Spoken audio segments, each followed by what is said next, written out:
Kiss 92.5 Studios in Toronto, Canada. Are you ready? Ladies and gentlemen. This is Roz and Mocha.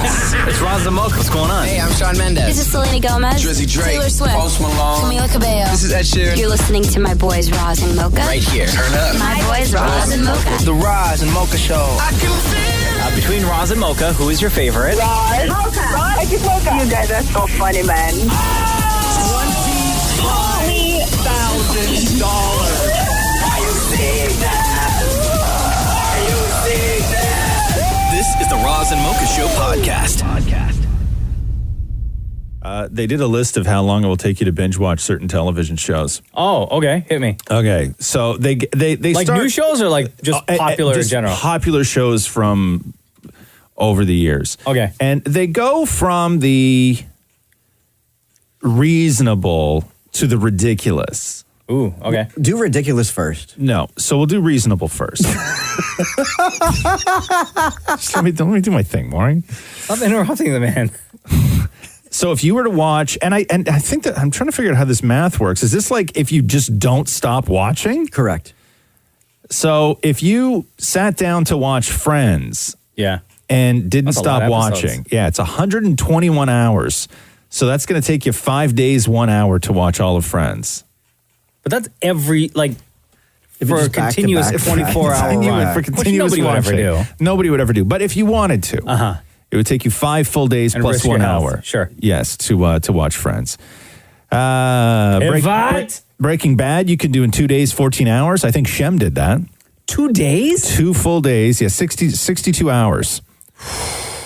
So it's 2 days, 14 hours. And then we get to The Walking Dead, 131, which is 5 days it's going to take you. No way. I'd have nightmares for sure. Cheers is going to take you 5 days, 18 hours.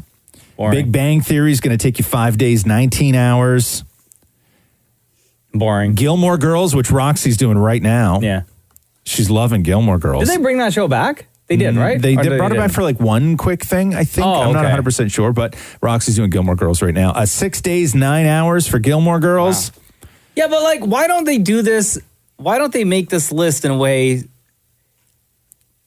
a realistic list? Well, because then you could, but then how, that's not binging. But here's the thing: is that they don't know. It's not up to them to tell you what's a reasonable amount of television to watch. Let's say 8 hours, right? Okay. An 8 hour day.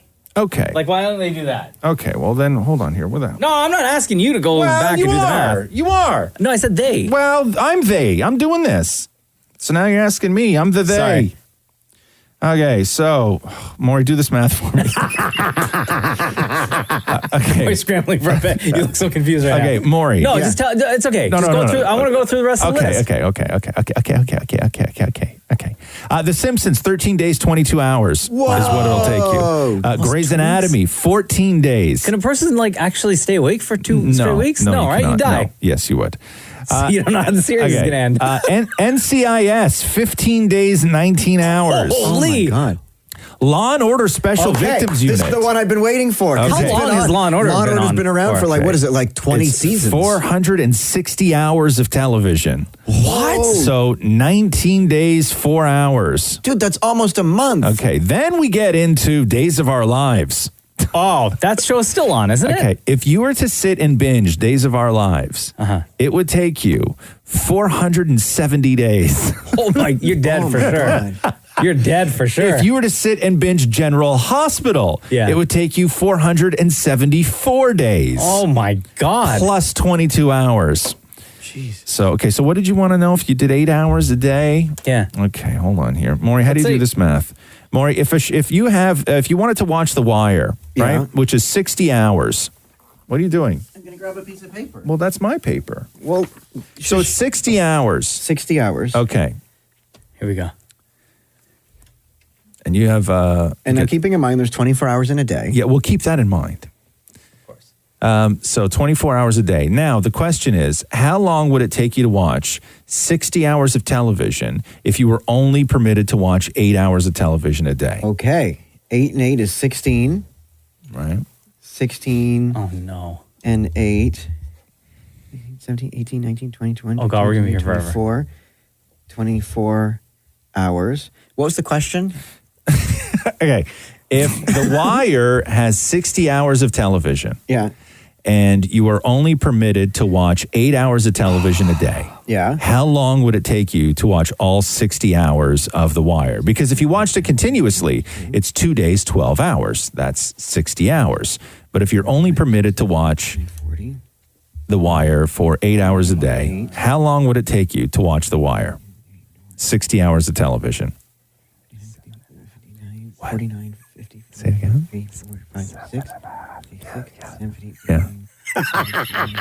Okay, it would take you 1, 2, 4, 5, 6, 7. 6.5 hours. 6.5. Okay. 6.5 something. Okay. Something is 6.5. Oh my God. No, you're wrong. No, I'm not. Yeah, you are. It's 7.5 days. It's 7.5 days, bro. Okay, I was off by a day. This is the Roz and Mocha Show podcast. Did you see Cardi B and Bernie Sanders No, what happened? doing an IG Live? No, they weren't. Yeah. Yeah? Yeah. Oh, my God. This is something that could have only happened after Bernie Sanders dropped out. Because people would have eaten him alive for doing If he linked up with Cardi on if he was still IG? if he was Yeah. still running. Yeah, they would have brought up she used to drug guys up and robbed them, and how do you want that endorsement? I mean, Bernie Sanders did Joe Rogan and they ate him alive. You can't do Cardi B when you're running. No, absolutely not. But Cardi is just free now to be Cardi, and Bernie is just free to now be Bernie. Feel the burn. Feel the burn. The best clip is Cardi trying to squeeze insider information out of Bernie Sanders through all his contacts and connections as to when she's going to be allowed to go outside again. Because I want to be outside for the summertime. You know, I want to be outside. You know what I'm saying? But I just don't feel like it's safe to go outside. So when do you think? Do you got some friends in there that kind of know a little shine? Do you want to share to the world? Nobody knows exactly, and it will probably be at different times in different places in the country, and it will not be all at once. Nobody is going to turn on a switch and America returns to where it was. They sound like real good friends, huh? I know. And then they talked a little bit about her fingernails, because I don't know if you've seen Cardi's fingernails recently. No.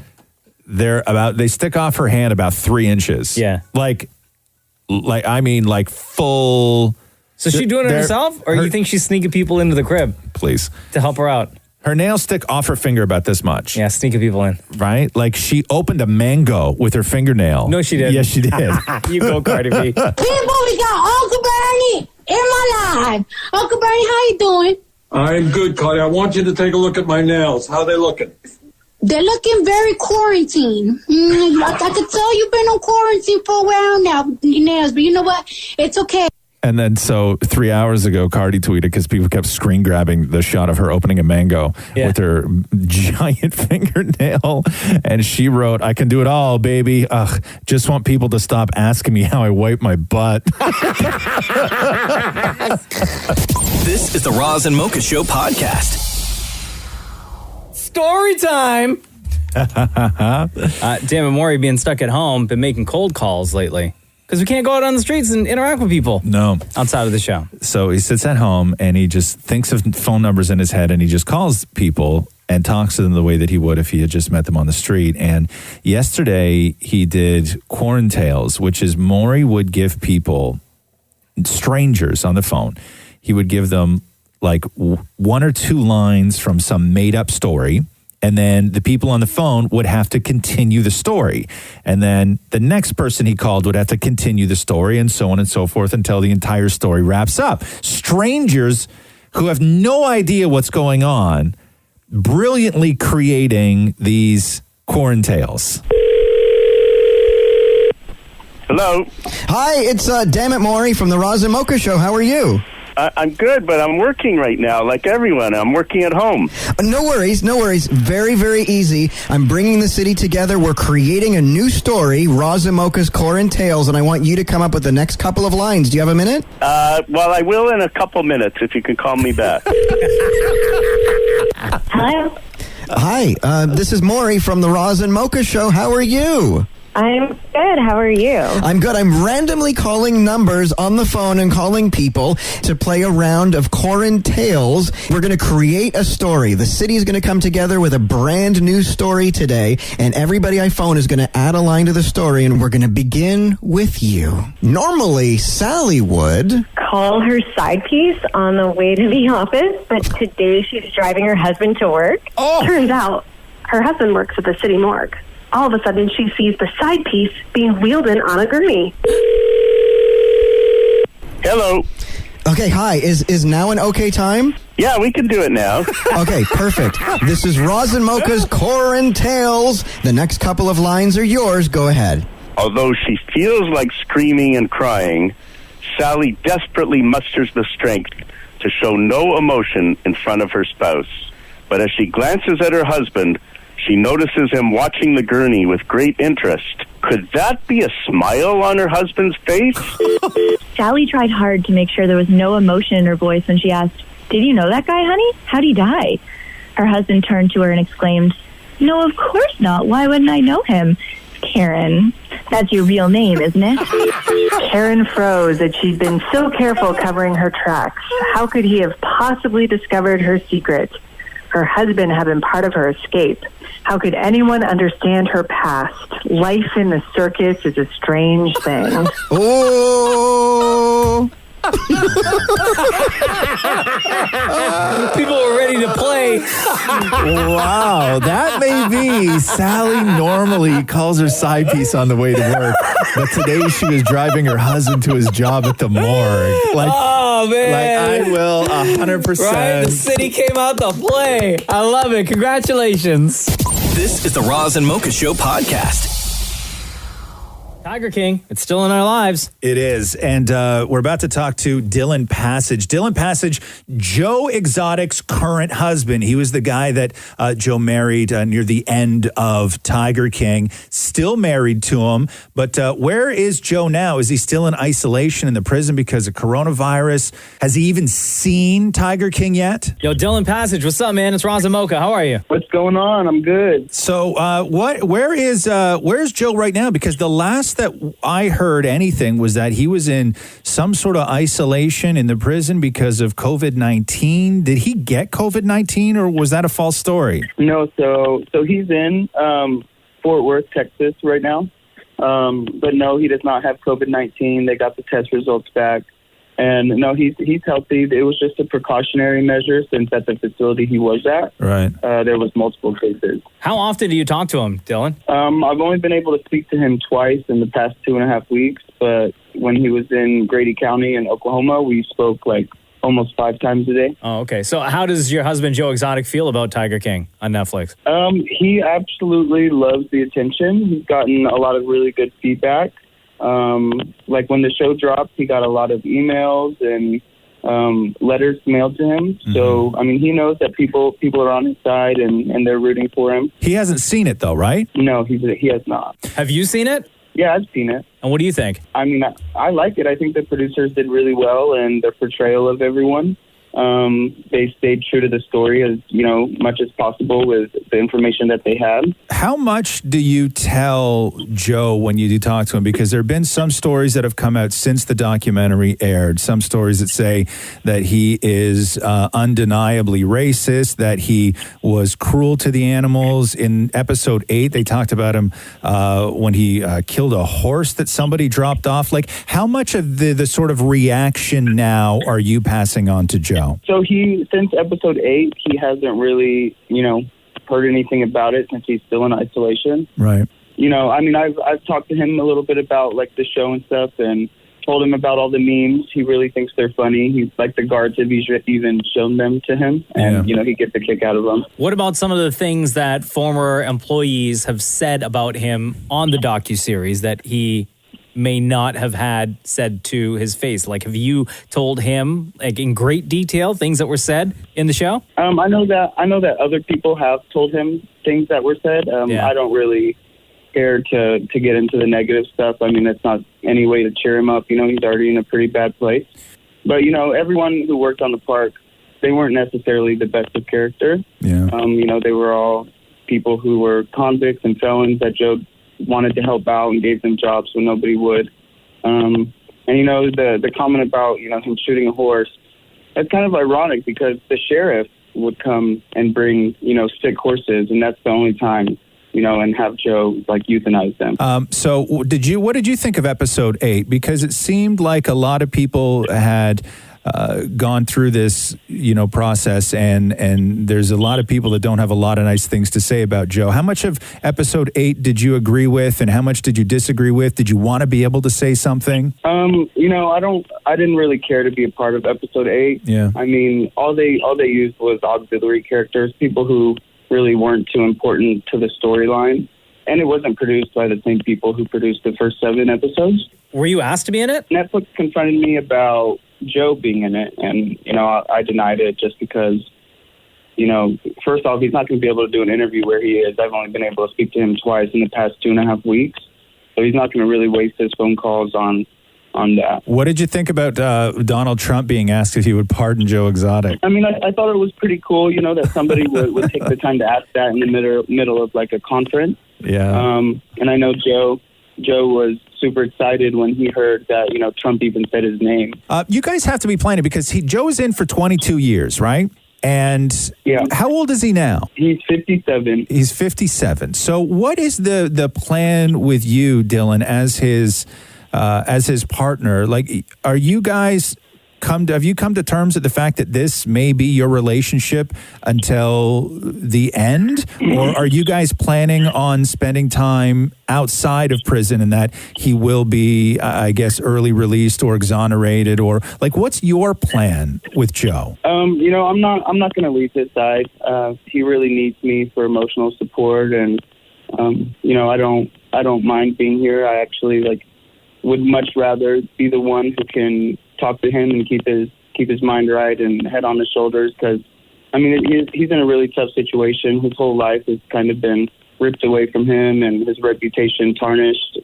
I mean, I think it was a very unfair situation, but I'm not going anywhere. I'm gonna stick by his side. Are you exclusive to Joe right now, or do you guys have some sort of understanding where you can see other people? We've had the conversation that if I find somebody that is important to me and that could possibly be long-term in the end, that he would be supportive of that. He doesn't want me to be alone, but it's hard to focus on that. Does he still feel the same way about Carol? I mean, I don't think his opinion is ever going to change about Carol. What's your opinion of Carol? I've never met her, so I can't really speak on that. You know, I mean, I'm more of a judge of character from when I meet somebody. Yeah.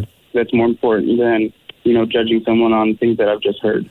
There's a great scene in Tiger King where Joe's about to go on that first date, and he walks over to the wall and like sort of goes through his tassel jacket after tassel jacket after tassel jacket, and then decides on the perfect tassel jacket. Where are all the rest of the tassel jackets right now? They all look the same. I have them, and there's maybe like a black one in there. I think he even has a purple one somewhere. Yeah. But yeah, I have most of them, and a couple of his friends have some. When couples get together, oftentimes one of the people in the relationship, you know, starts changing their partner. When it came to Joe's fashion or Joe's look, would you have changed anything? Were you on your way to changing anything? I would never. Joe was he was 57 years. Well, he was 55 when we met. Yeah. So I mean, he was already set in his ways, and I had no intention of doing that. You know, he had his look, and that's kind of what made him Joe. Right. There you go. Dillon Passage, you are Joe Exotic's husband. Joe Exotic, of course, from Tiger King. Thanks very much for joining us on the Roz and Mocha Show today. Yeah, for sure. Thanks for having me, guys. This is the Roz and Mocha Show podcast. Yo, yesterday I drove through whiteout conditions, bro. Did you? Yeah. Literal whiteout conditions. Like a winter day. That's so And crazy. it was 15 minutes away from the radio station. When I left, this neighborhood was sunny, beautiful, bright. Yeah. And I could see, like, in the distance, it was pretty dark gray clouds.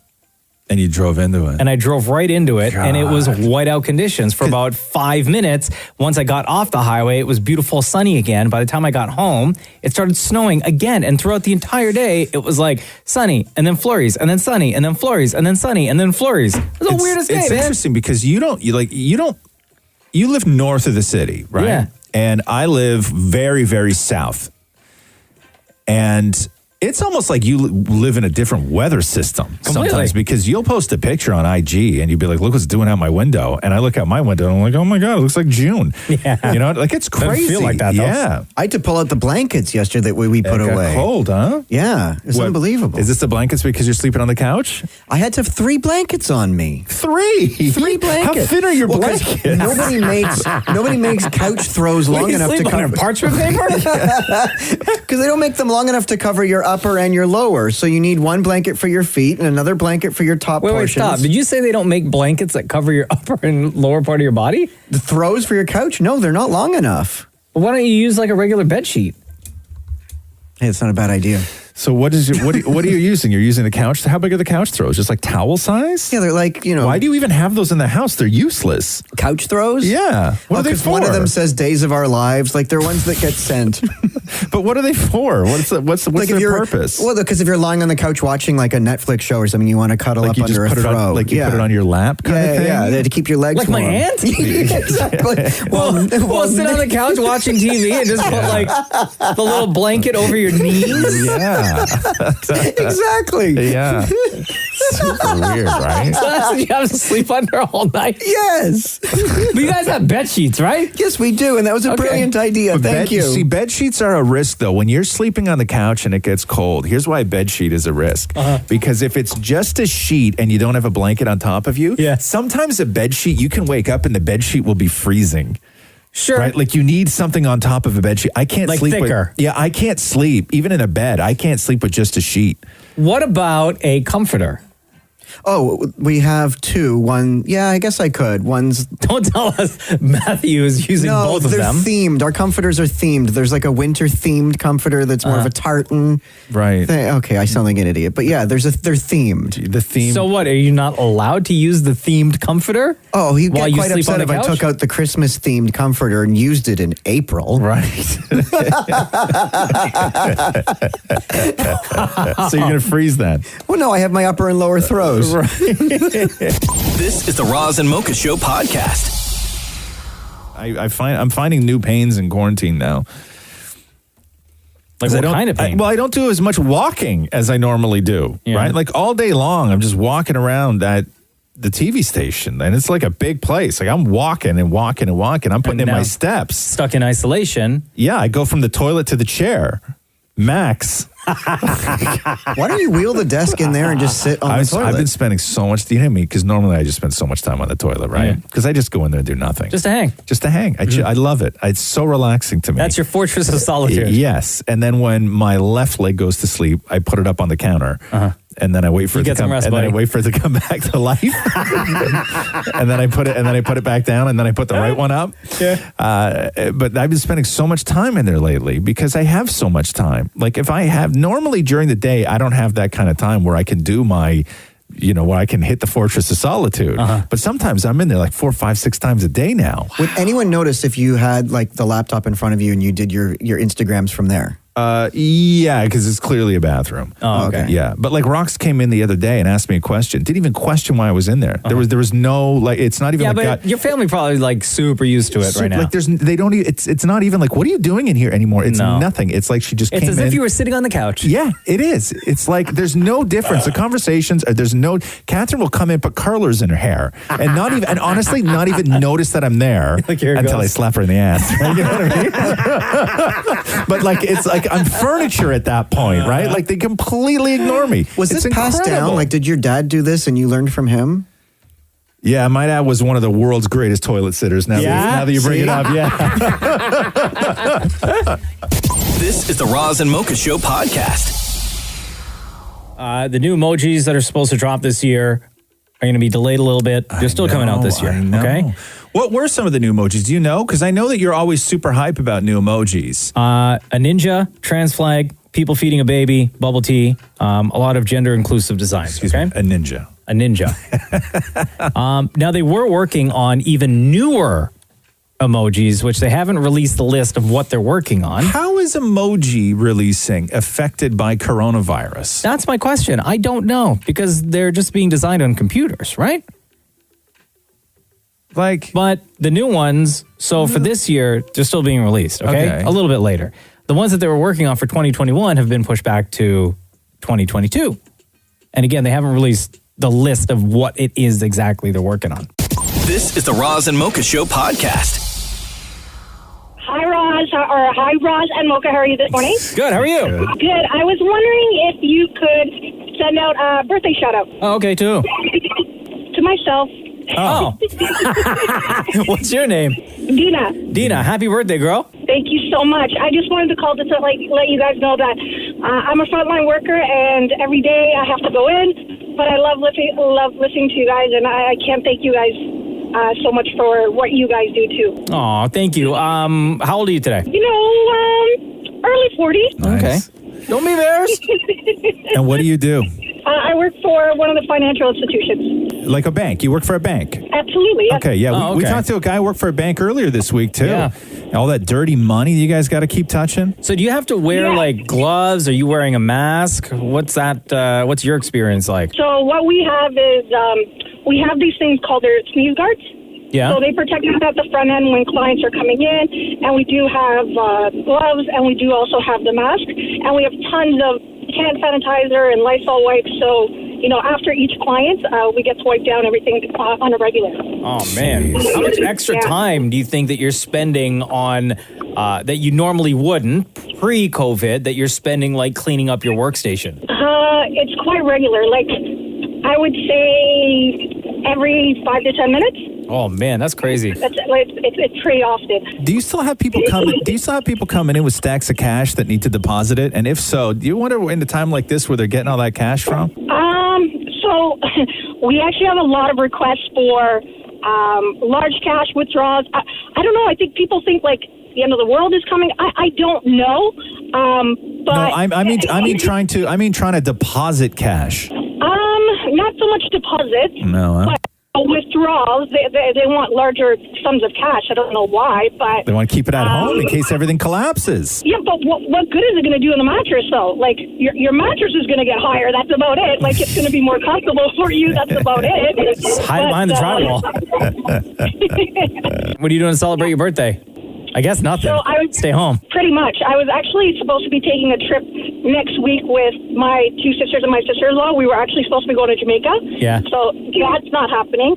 However, I'm probably going to schedule a Zoom birthday thing where we're probably going to do Jello shots and maybe have some games for the Zoom. Just try to make it okay, it's bittersweet, but it could be a lot worse. So I'm just going to try to make the most of it for sure. Nice. What background are you going to use for your Zoom meeting, your birthday party? I'm not sure yet.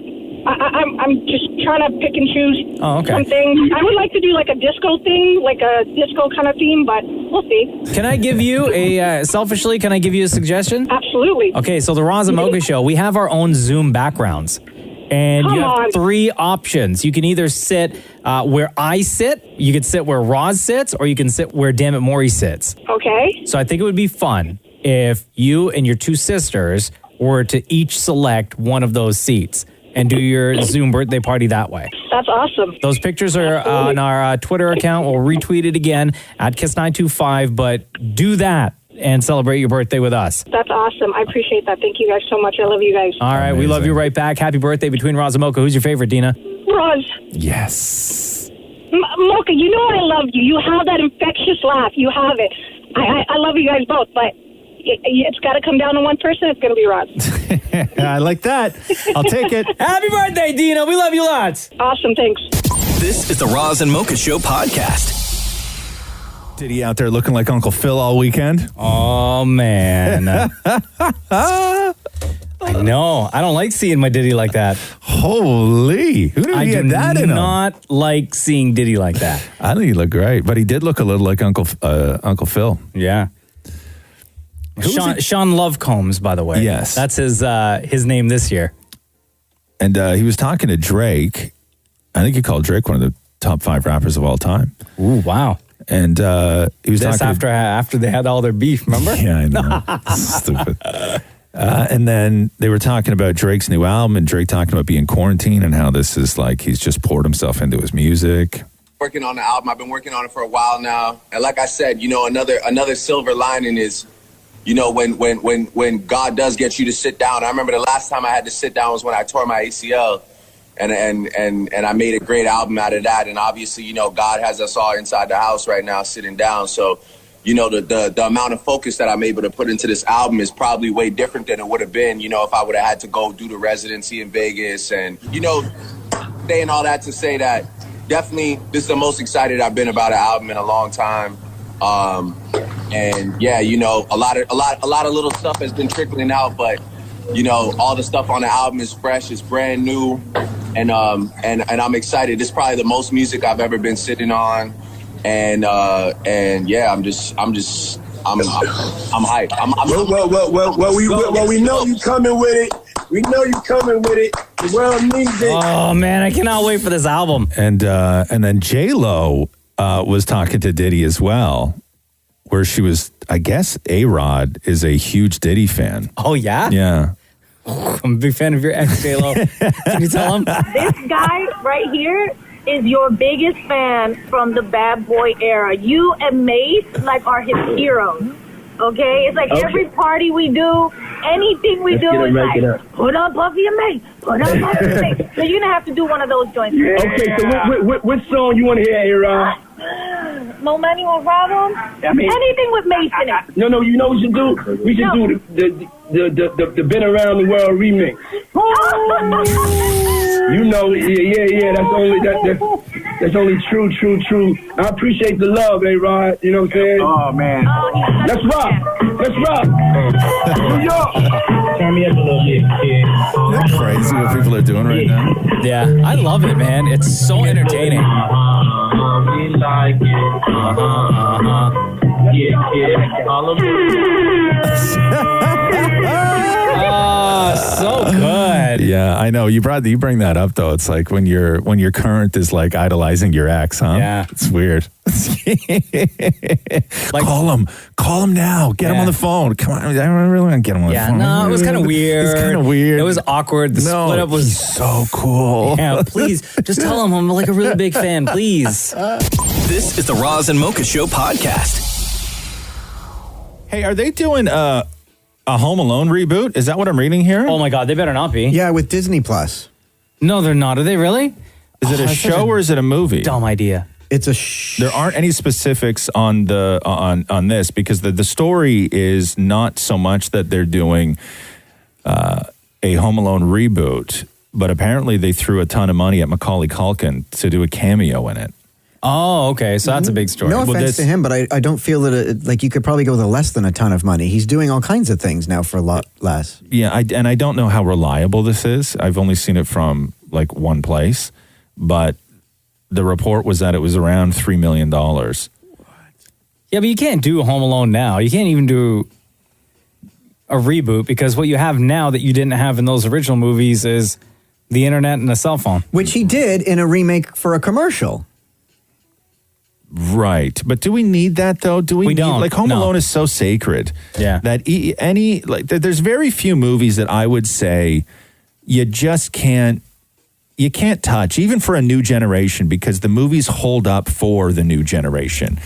Right? Home Alone is one of them. Yeah. Home Alone, you do not need Jumanji. Yes. I love the reboot of Jumanji. Oh my God. Right? Those movies are so good, dude. They're great, but there's a few movies that you shouldn't touch. Home Alone is one of them because it's still so perfect. Yeah. Back to the Future is another one. Absolutely. And whenever they start talking about doing a remake of Back to the Future, I get physically angry, right? Yeah. Like I said, tense up because there's no point on that because the originals just hold up so well. Much Music was airing a marathon on all those movies. Much Music's still around? Yeah. They were running the music. They were running Back to the Future, like the entire trilogy. Pause for 1 second. What? Much Music still exists. Yeah, dog. No, it doesn't. Yeah. How you think I watch Jersey Shore?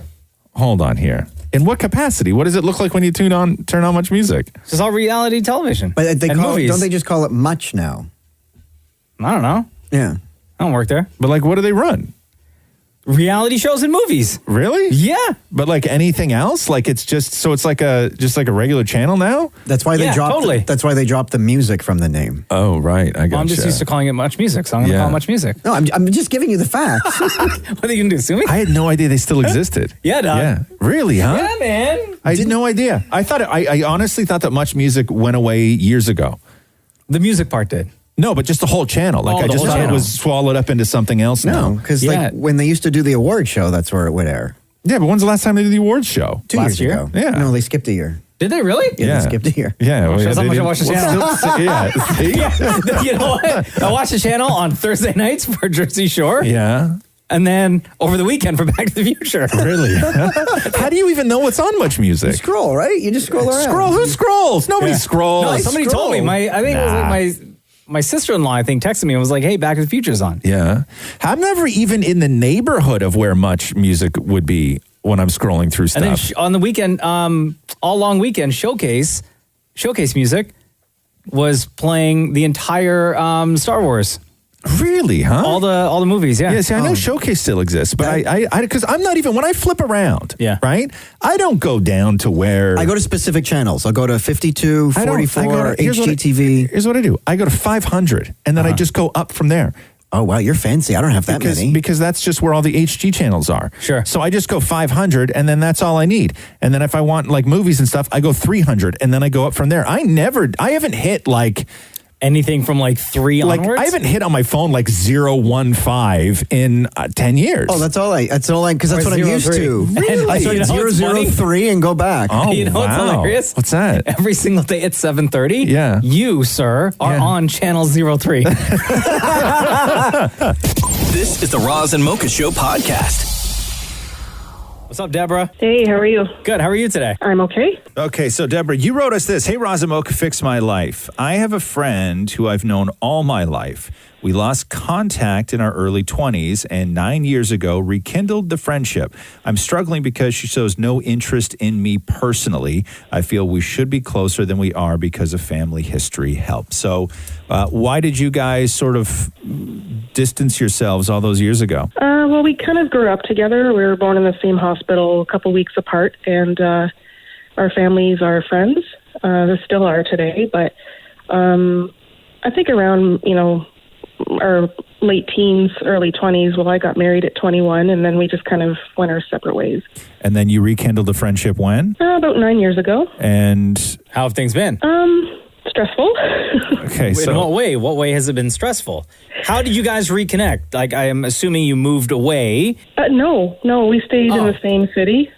We just started talking again. I found her on social media. Yeah. And we just started talking on there, and then we decided to get together, and then the friendship just kind of stayed stagnant. We went on a trip a couple years ago down south with a group, and I was later told that my husband and I were being dramatic. Oh, wow. Right. By her? But yes, by her. What is your deep need to be this person's friend? I just feel like we've known each other literally our whole life, and I feel like there's... But that doesn't make a friendship, though. People change over time. You know true. that, right? What do you... Her life is different from what your life is. Maybe you guys are just like interested in different things now, or you had your friendship. It was all good back in the day, and now you don't, and you don't need to. Like, since we both got married, things have just been kind of... Yeah, she's got a life. You got a on the life. level. You got a life, and you don't...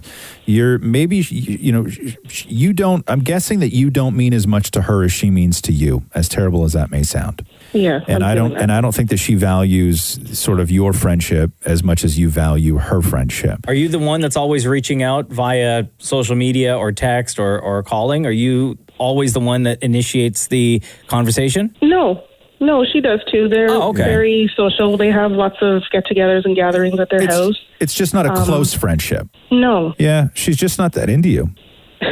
And I will say this, that not all friendships are forever, especially the friendships that start out because your parents were friends.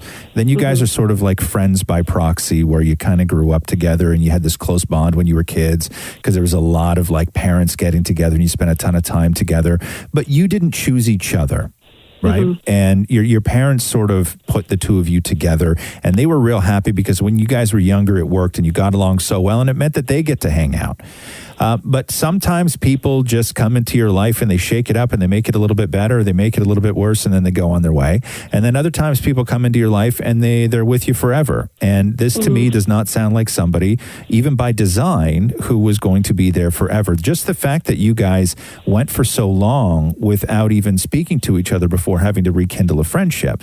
You know, I think that she's an acquaintance. I don't think that you should look at this person as a close friend, because she certainly doesn't look at you that way. And you had to seek her out on social media. It's not like anytime she moved or changed her number or whatever, had like hit you up and been like, hey, Deborah, this is what's going on. Here's my new number, or here's my address. You know what I mean? Like, you had to go find her through social media. Yeah, she's always been in the city. We've both always been around. Yeah, but I don't think she likes hanging out with you. Maybe she doesn't like your husband. Maybe. I don't like hers, so. Well, there you go. Oh, what the hell, Deborah? So don't worry about it. You know, don't. No love lost. I wouldn't get too busted up about this. You both have realized in the past that you can live a life without each other, and to me, it doesn't sound like she's the person that you tell your secrets to. She does, to me, doesn't sound like the person that if something really great in your life happens, she's the one that you call first. If something really bad in your life happens, she's the one that you call first.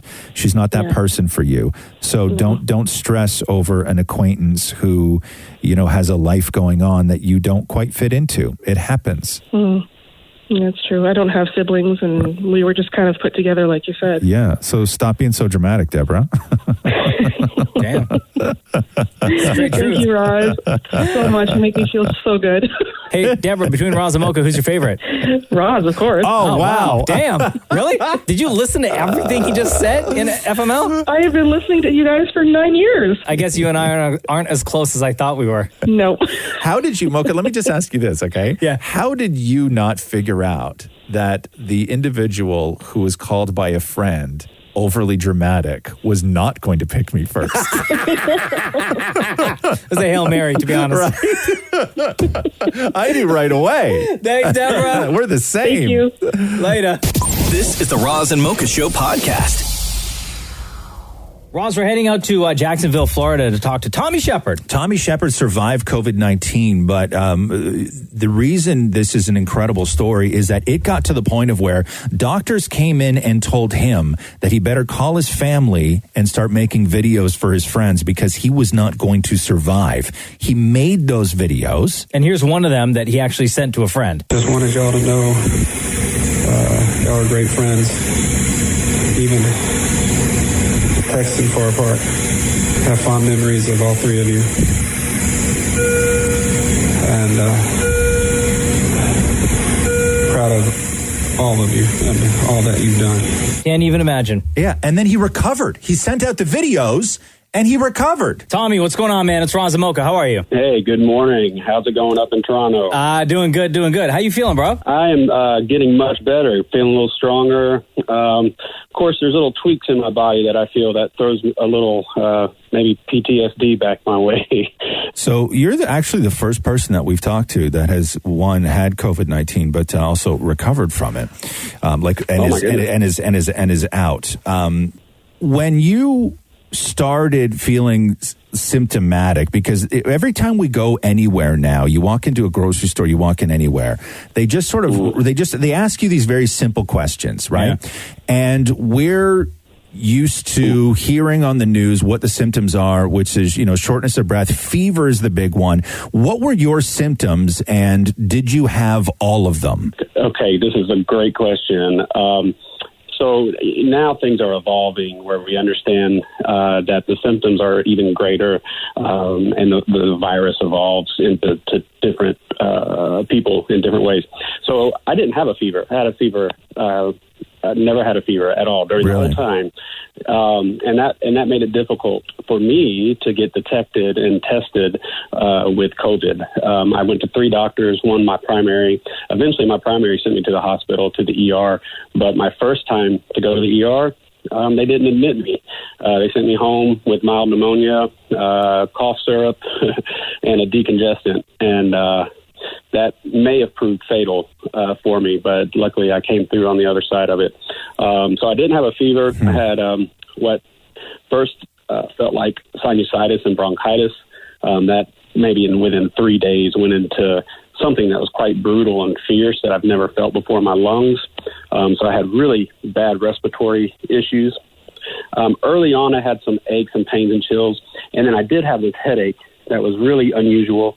It was just in my scalp, and it felt like occasionally just like electric currents would go through my scalp, and it was just evil. It was just evil. Now, Tommy, you're talking about respiratory. Can you describe to us what it was you were feeling in your lungs and like the way you were breathing? I'd have these spasms. I'd lay down, I'd rest, and then get up to go to the sink or go to the kitchen, and these short, quick breaths would just take over. And probably, I think they estimate anywhere between 40 to 60 gasps of breath per minute. Wow. So you can tell that's really quick, and that's what I was feeling. I was able to control that for a little bit, but later in the process of the disease getting worse in my body, it became uncontrollable, and it's almost like you're drowning, and it's just really surreal. So how long between you being admitted to then, because the crazy part about all this is that when everybody's in these hospitals and you can't have any visitors, so you're all going through this alone. And Right. so how long between you being admitted to then the doctors come to you and say, you better call your family because you're not going to make it? Yeah, that was probably several hours. I think I got to the ER around 9 o'clock on that Wednesday night. And then by about 4 in the morning, the ER doctor came and talked to me and told me I was in grave condition, that my lungs were the worst COVID lungs that she had seen so far. Oh, my God. And that I needed to call my wife and children and get them up there before they took me up to ICU, because then I would be isolated. And they estimated that probably within the hour, once I was up in ICU, so by 8 o'clock that morning, I'd be on the ventilator. So they wanted me to be able to speak to my wife and my children. That decision by that ER doctor may have saved my life, or at least may have saved me from going on the ventilator. She delayed even later the decision to put me on the vent and to start the medicine, concoction of medicine that I was given. And that started my really quick response and decline in terms of the use of the oxygen. And you made these videos. Yeah. You made them, but did you send them or no? Yes, I did send them. You did. I did send them. That was about probably 5.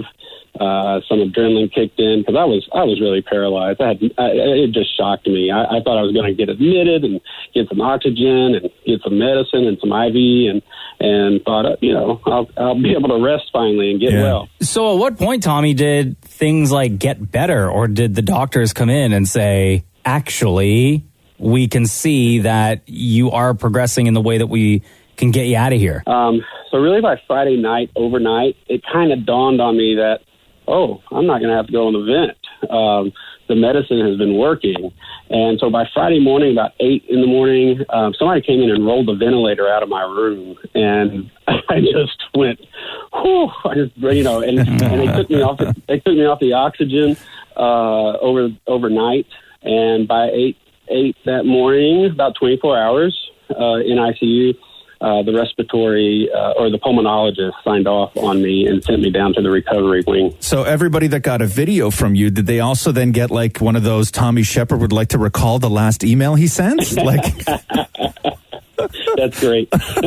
Yes, exactly. I would love to, but no, I'm still glad I sent them because for me at that moment, I thought I was not going to be able to speak to them Friday morning. Yeah. And if I was going to be put on the vent for several weeks or a couple weeks or a week or what have you, they would have no word from me. It's a good thing you didn't tell anybody off, huh? You know what I mean? Right. Or like start confessing to secrets and all this. You know what I mean? Tommy, thank you so much for joining us on the Roz Mocha Show.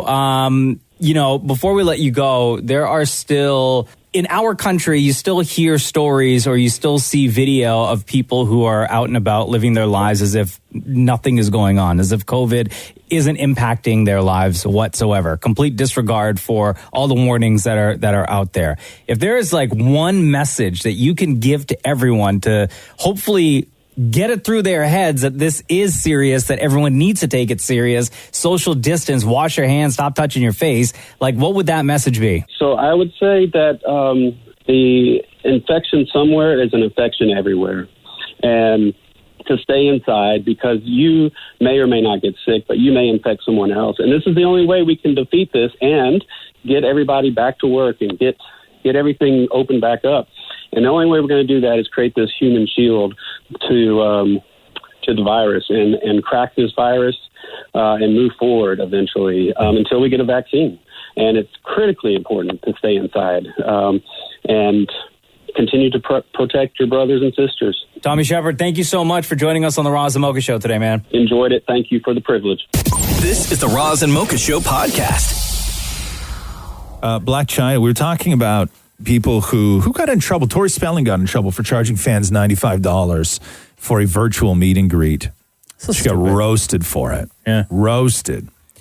How do you charge people money when everybody's laid off? And who the hell do you think you are? Kim Kardashian was catching some heat for last week trying to promote people to buy her new perfume. And The Rock was getting roasted for not shutting up about his, was it tequila line? Yeah, which I still can't find. LCBO, help me out. Do they not sell it, or do they sell it and it's just not available? It's not available yet. Right. I know they have it at a few spots in the U.S.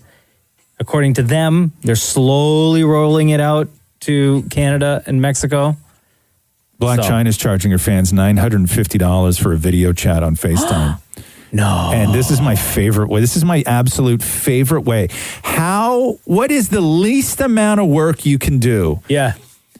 On social media to make $250. Like, what is when you start looking at all the things you can charge a fan for on social media? Yes. What requires the absolute least of you that you could still ask for $250? Okay, I got it. What? I don't know this story, so you tell me if I'm right or not. Okay.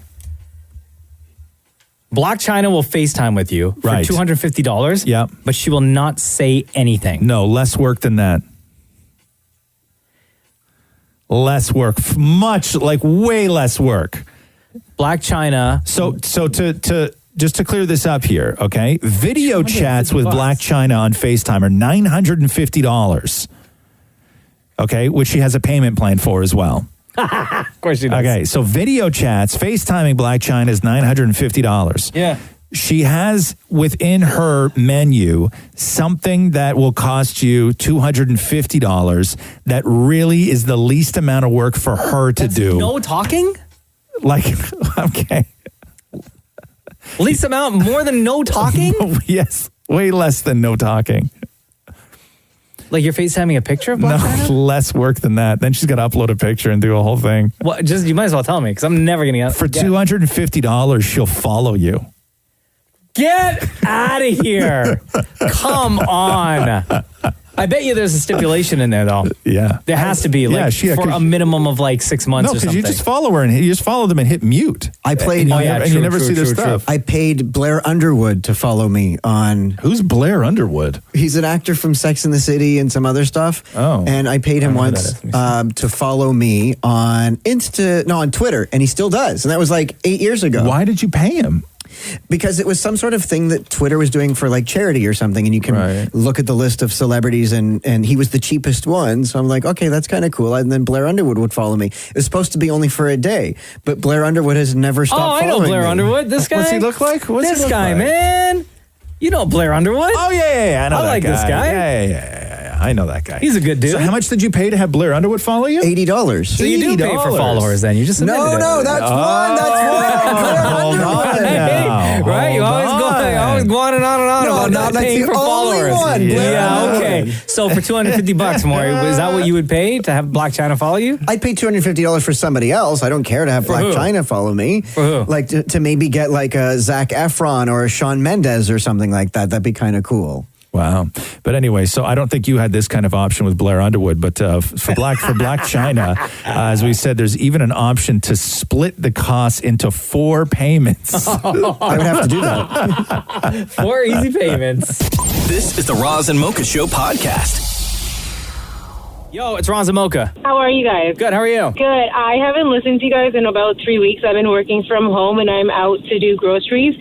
And literally listening to you guys just felt normal. It's so good to hear you guys. It's just, it's the only normal thing in my life right now. Aw, what's your name? Natasha. I love listening to you guys, and even if it's Ross, I have to listen to, but... Oh, wow.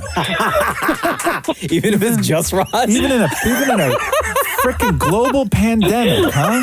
You still call up. You can't even say one nice thing. No, but if you ask me who's my favorite, I have my favorite. Nobody asked, dingbat. So what's been going on in your world, in your life, that you haven't been able to listen to the live show? So I'm still essential services. Yeah. I work from home, and my day starts at like 7:30 in the morning. So it's just conference calls and everything, and then by the time it gets to I literally have breakfast at 1 these days. So wow. Poor you. Nobody cares. Damn.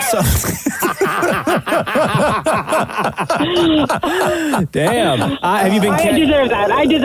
Have you been getting caught up on the Roz and Mocha Show through our podcast, at least? Trying to, but just listening to you guys live and even that laugh of Ross, it was normal. So I will thank you. say this. I've heard this from so many people, and it is just about the most wonderful thing that anybody could ever say about this show and what we do. And you nailed it, which is it's just a quick sort of jolt of normal where you don't worry about the things that everybody's worrying about right now, and it's a little tiny bit of an escape and just, brings you back to a time a couple of months ago when we didn't have, 9 million things to worry about. You just nailed it. It is absolutely, you guys are amazing, all of you, and thank you. No, thank you. And my favorite, hands down, is Mocha. Nobody asked. I was just about to ask, too. Nobody asked. Okay. Hands down, Mocha. There's no competition. Yeah, we get it. Stop. In the competition between Roz and Mocha, who's your favorite? Let me think about this one. Mocha? Of course, Mocha. Of course. Yeah, okay, we get it. I couldn't tell. All right. I never would have guessed. God. I hope you're so busy today your lunch gets cold. Thank you so much for logging it in. Thank you, guys. Thank you for the time that you get to share with us. Thank you. Have a good one, guys. This is the Roz and Mocha Show podcast. How was your birthday yesterday? It was real nice. Yeah? Yeah. Good. It was super nice. My sisters came by to drop off a gift, and I wasn't originally going to go out to see them, but I hadn't seen my family since, I don't know, January. Yeah. Right? So I stood in the driveway. Yeah. Or they stood on the driveway, at one end of the driveway, and I stood at the garage, at the entrance to the garage. So we were way far apart. Yeah. Multiple hockey sticks apart. Yeah. And then for dinner, Jenna surprised me with a cake, and we had everybody on FaceTime. Oh, that's awesome. So my family, Jenna's family. Oh, that's great. So we were all on FaceTime. Yeah, that's awesome. And I just, spent the day with Jenna and Cruz and Tig, and I tried my best to stay off my phone for the entire day. Yeah. I checked in the morning. I think the last thing that I did in the morning was reply to a text that you sent. Yeah. Right? And then I put my phone down, and then I didn't really pick it up until way later. Oh, good for you. I tried to stay off social media and everything. And Maury kept calling me. How many times did you call him? How many times did you call him? It was 3 times. 10 times, Maury said. Oh, 10 times. Yeah. Was that many? Yeah, because there was a couple of times my phone was in the other room. And it was just I heard it ringing, but I was like, it's in another room and I'm doing stuff. Yeah. So I don't want to go and answer it. What'd you do, sing to him? Did you answer at all? I did. I you did? 3 times. Oh, okay. And of course, I was just messing with him. Right? Yeah. Hello? Happy birthday! Happy birthday! M is for mannerly, organized in all the ways. O is for outgoing, extremely sociable. C is for clever, that's what you are. H is for hospitable with a caring heart. A is for angelic, you have a kind heart. Mocha, a friend we all want. I'm sorry, I don't need my ducks cleaned, thank you.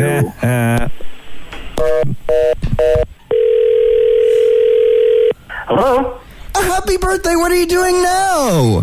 Hello? Okay, you are so old, your social security number is 1. Hello? You are so old that when you were in school, there was no history class.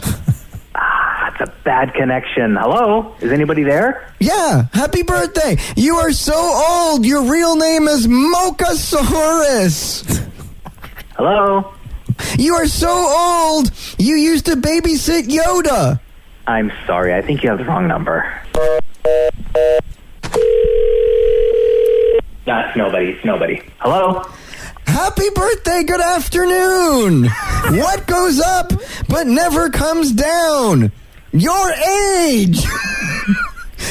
You are so old, when you visit an antique store, people start bidding on you. Okay, that was my last joke. Hello? Hi. Happy birthday. Hi, who's this? It's Maury. I'm sorry, nobody by that name lives here. No, I think you have the wrong number. I'm here, you're there. I live here. Hello? Hello, happy birthday. The phone keeps cutting out. Hello? Dude, it's Maury. I'm calling to wish you a happy birthday. The day? Birthday. It's your birthday. He's going nuts right now. Happy birthday to you. Hello? I happy birthday, dear Mocha. That's a terrible connection. You're lucky you couldn't hear. Happy birthday to you. Thanks, Maury. This is the Roz and Mocha Show podcast. All right, Bachelor Nation, get ready for it. Listen to your heart tonight, 8 o'clock on City TV. Singing competition mixed with everything we know and love from the Bachelor franchise. Chris Harrison returns as host and joins us right now on the Roz and Mocha Show. How you guys doing? We're doing good. Will this be the most dramatic season in Bachelor Nation history? I think it just might be. This new show, Listen to Your Heart, it's dramatic on a completely different level. With the added bit of music and that vulnerability that it adds, it just might be, finally, after saying it all these years, the most dramatic ever. Have you guys found out with adding music to this, just an extra level for people to potentially embarrass themselves publicly in front of somebody that they love? Isn't that what it's all about? Yeah. That ain't finding love, yes. So break this show down. We love these sort of summer specials. I love the Olympic ones. We loved Bachelor in Paradise. So to sort of bring this one, what's the philosophy behind this show? I mean, the philosophy is really, it goes back to A Star is Born, that Bradley Cooper, Lady Gaga moment that we all loved and fell in love with. You know, and really that moment, do you remember that moment at the Oscars when they were performing together and you thought, oh my God, they may have a baby on stage? It is, Please. Could we sprinkle a little Bachelor fairy dust on top of that and create that on our own? And that is the whole premise of the show. It is the Bachelor meets A Star is Born. And when we're so used to on any of the competition shows where singing is involved, there's a level now of quality that people are used to. When it actually comes to the talent on the show, what sort of quality are we talking about? Well, the cool thing is it really is this wide spectrum of people that have been grinding it out in the music business for a while. There's a young man who was made it pretty far in American Idol. I mean, these pretty talented guys and women. But then there's also the guy that came from his church choir and people that came from musical theater. So it is this broad spectrum, but there is some serious talent here. There's some serious not talent, but there's some serious talent as well. Now, from the serious not talent, how many of them truly fall in love?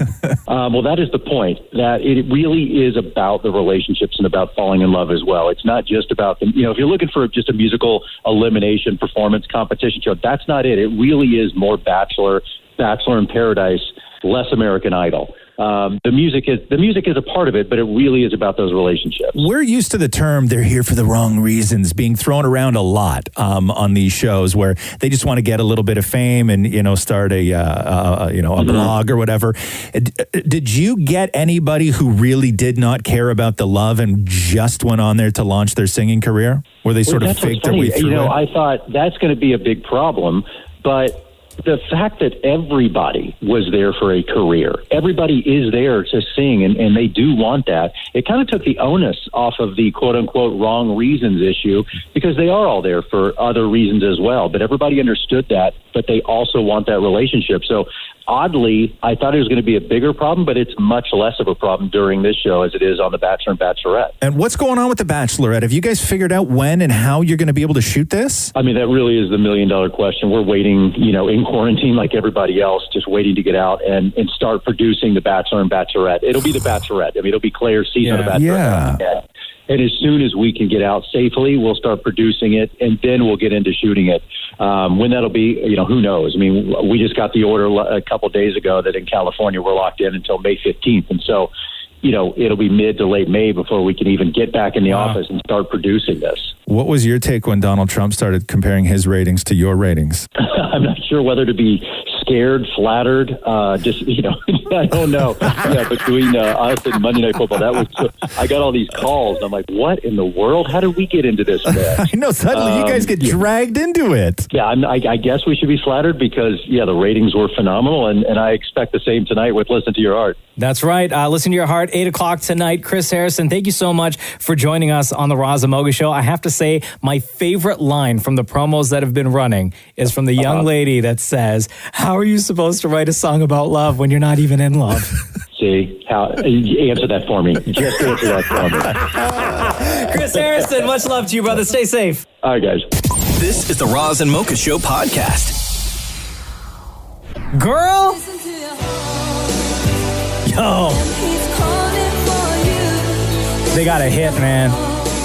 This new Bachelor, Listen to Your Heart, they got a hit. Okay, so break this down for me now. What is the premise? Shem's in here, by the way, as well. Good morning, Shem. Good morning. Shem, huge Bachelor Nation fan as well. You have no idea. Okay, so I love The Bachelor. Same. Love The Bachelorette. So love Bachelor in Paradise, all that stuff. Same.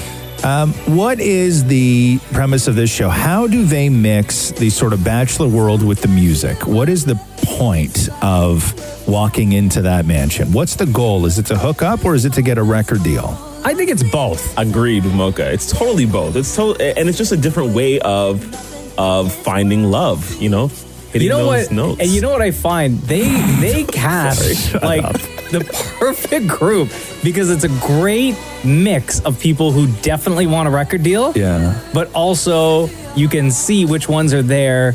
Sure, I like music, I like singing, I like writing songs, but I'm here specifically for love. Okay. And so how do people get voted off? Is it based on their talent or is it based on them not hooking up? So I'll say this. I'm not exactly sure after the first episode, to be honest with you, because the first episode, they had more men than they had women. Okay. So the women got to choose. They had to eliminate 4 men based upon their chemistry, not so much on their musical talent. But then later on in the season, they have them performing in front of judges. Now, I don't know if the bottom 2, get voted out. I have no idea. They haven't really or if somebody even gets a record deal, because they're always saying they're mixing the world of Bachelor Bachelorette with the world of American Idol. So you don't actually get the information as to whether or not they get some sort of a deal. Let's say if a couple stays together and you don't know if somebody ends up proposing to somebody else. But are people because I want to get to the singing. I want you guys to play me some of the singing from last night. Of course. But are people encouraged to couple like it is on Bachelor in Paradise? Absolutely. You are? Yes. Now, does that then become your duet partner? It does. Or you are? Providing your relationship kind of blossoms. sustains. Yes. Right? By the time you get to the, let's say, the competition. Okay. Right? I gotcha. Because Okay. you and I may like hit it off on night one and make out in the hot tub. Right. Right? And I'll be like, this is going to be my boo for the next couple of weeks. Yeah. But then. But what if I play metal and you're a country singer? We can't work together professionally. Oh. But we had that hot makeout session in the hot I know. tub. Our lips may work together that way, but not the other way. But you then may go and be like, well, Shem likes metal. Yeah. I'm going to go duet with Shem. And then I'm left out in the cold. So But can I go make metal with Shem but still make out with you, or do I then have to hook up with Shem? You can, and that actually happened last night. It did. Okay, so how's the singing, first of all? What's the quality like? Because we're used to on these shows, the singing shows. Yeah. Some really great, legendary singers have come out of some of these shows. Gravity is working against me. Oh, this isn't bad. And gravity. this is Jamie and Ryan.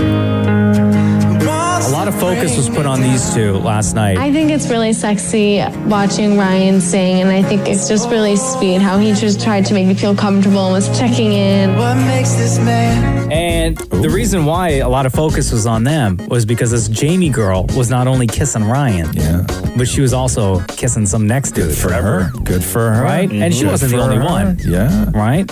That Ryan, tell me that this Ryan guy, he doesn't look like a little bit like Shawn Mendes. Shawn Mendes, absolutely. Yeah, this guy, he looks like Shawn Mendes. Spoiler alert. Yeah. So Ryan and Jamie are singing together. Ryan and Jamie didn't end up together at the end of the show. Spoiler alert. And of course, you have your. Are there any bad singers, or is there everybody sort of okay? I'm so glad you brought that up. Okay. I'm so glad you asked that question. Okay. How about I'll hit you with my original song? It's called Hot Touch. Hey, pretty baby, got you looking at me. Imagination's running wild, you're driving me crazy. Yeah, all right. I appreciate it. I don't know what a hot touch is, and I don't think I want one. Do you want to hit me with your best beatbox? This is the same guy that did the song?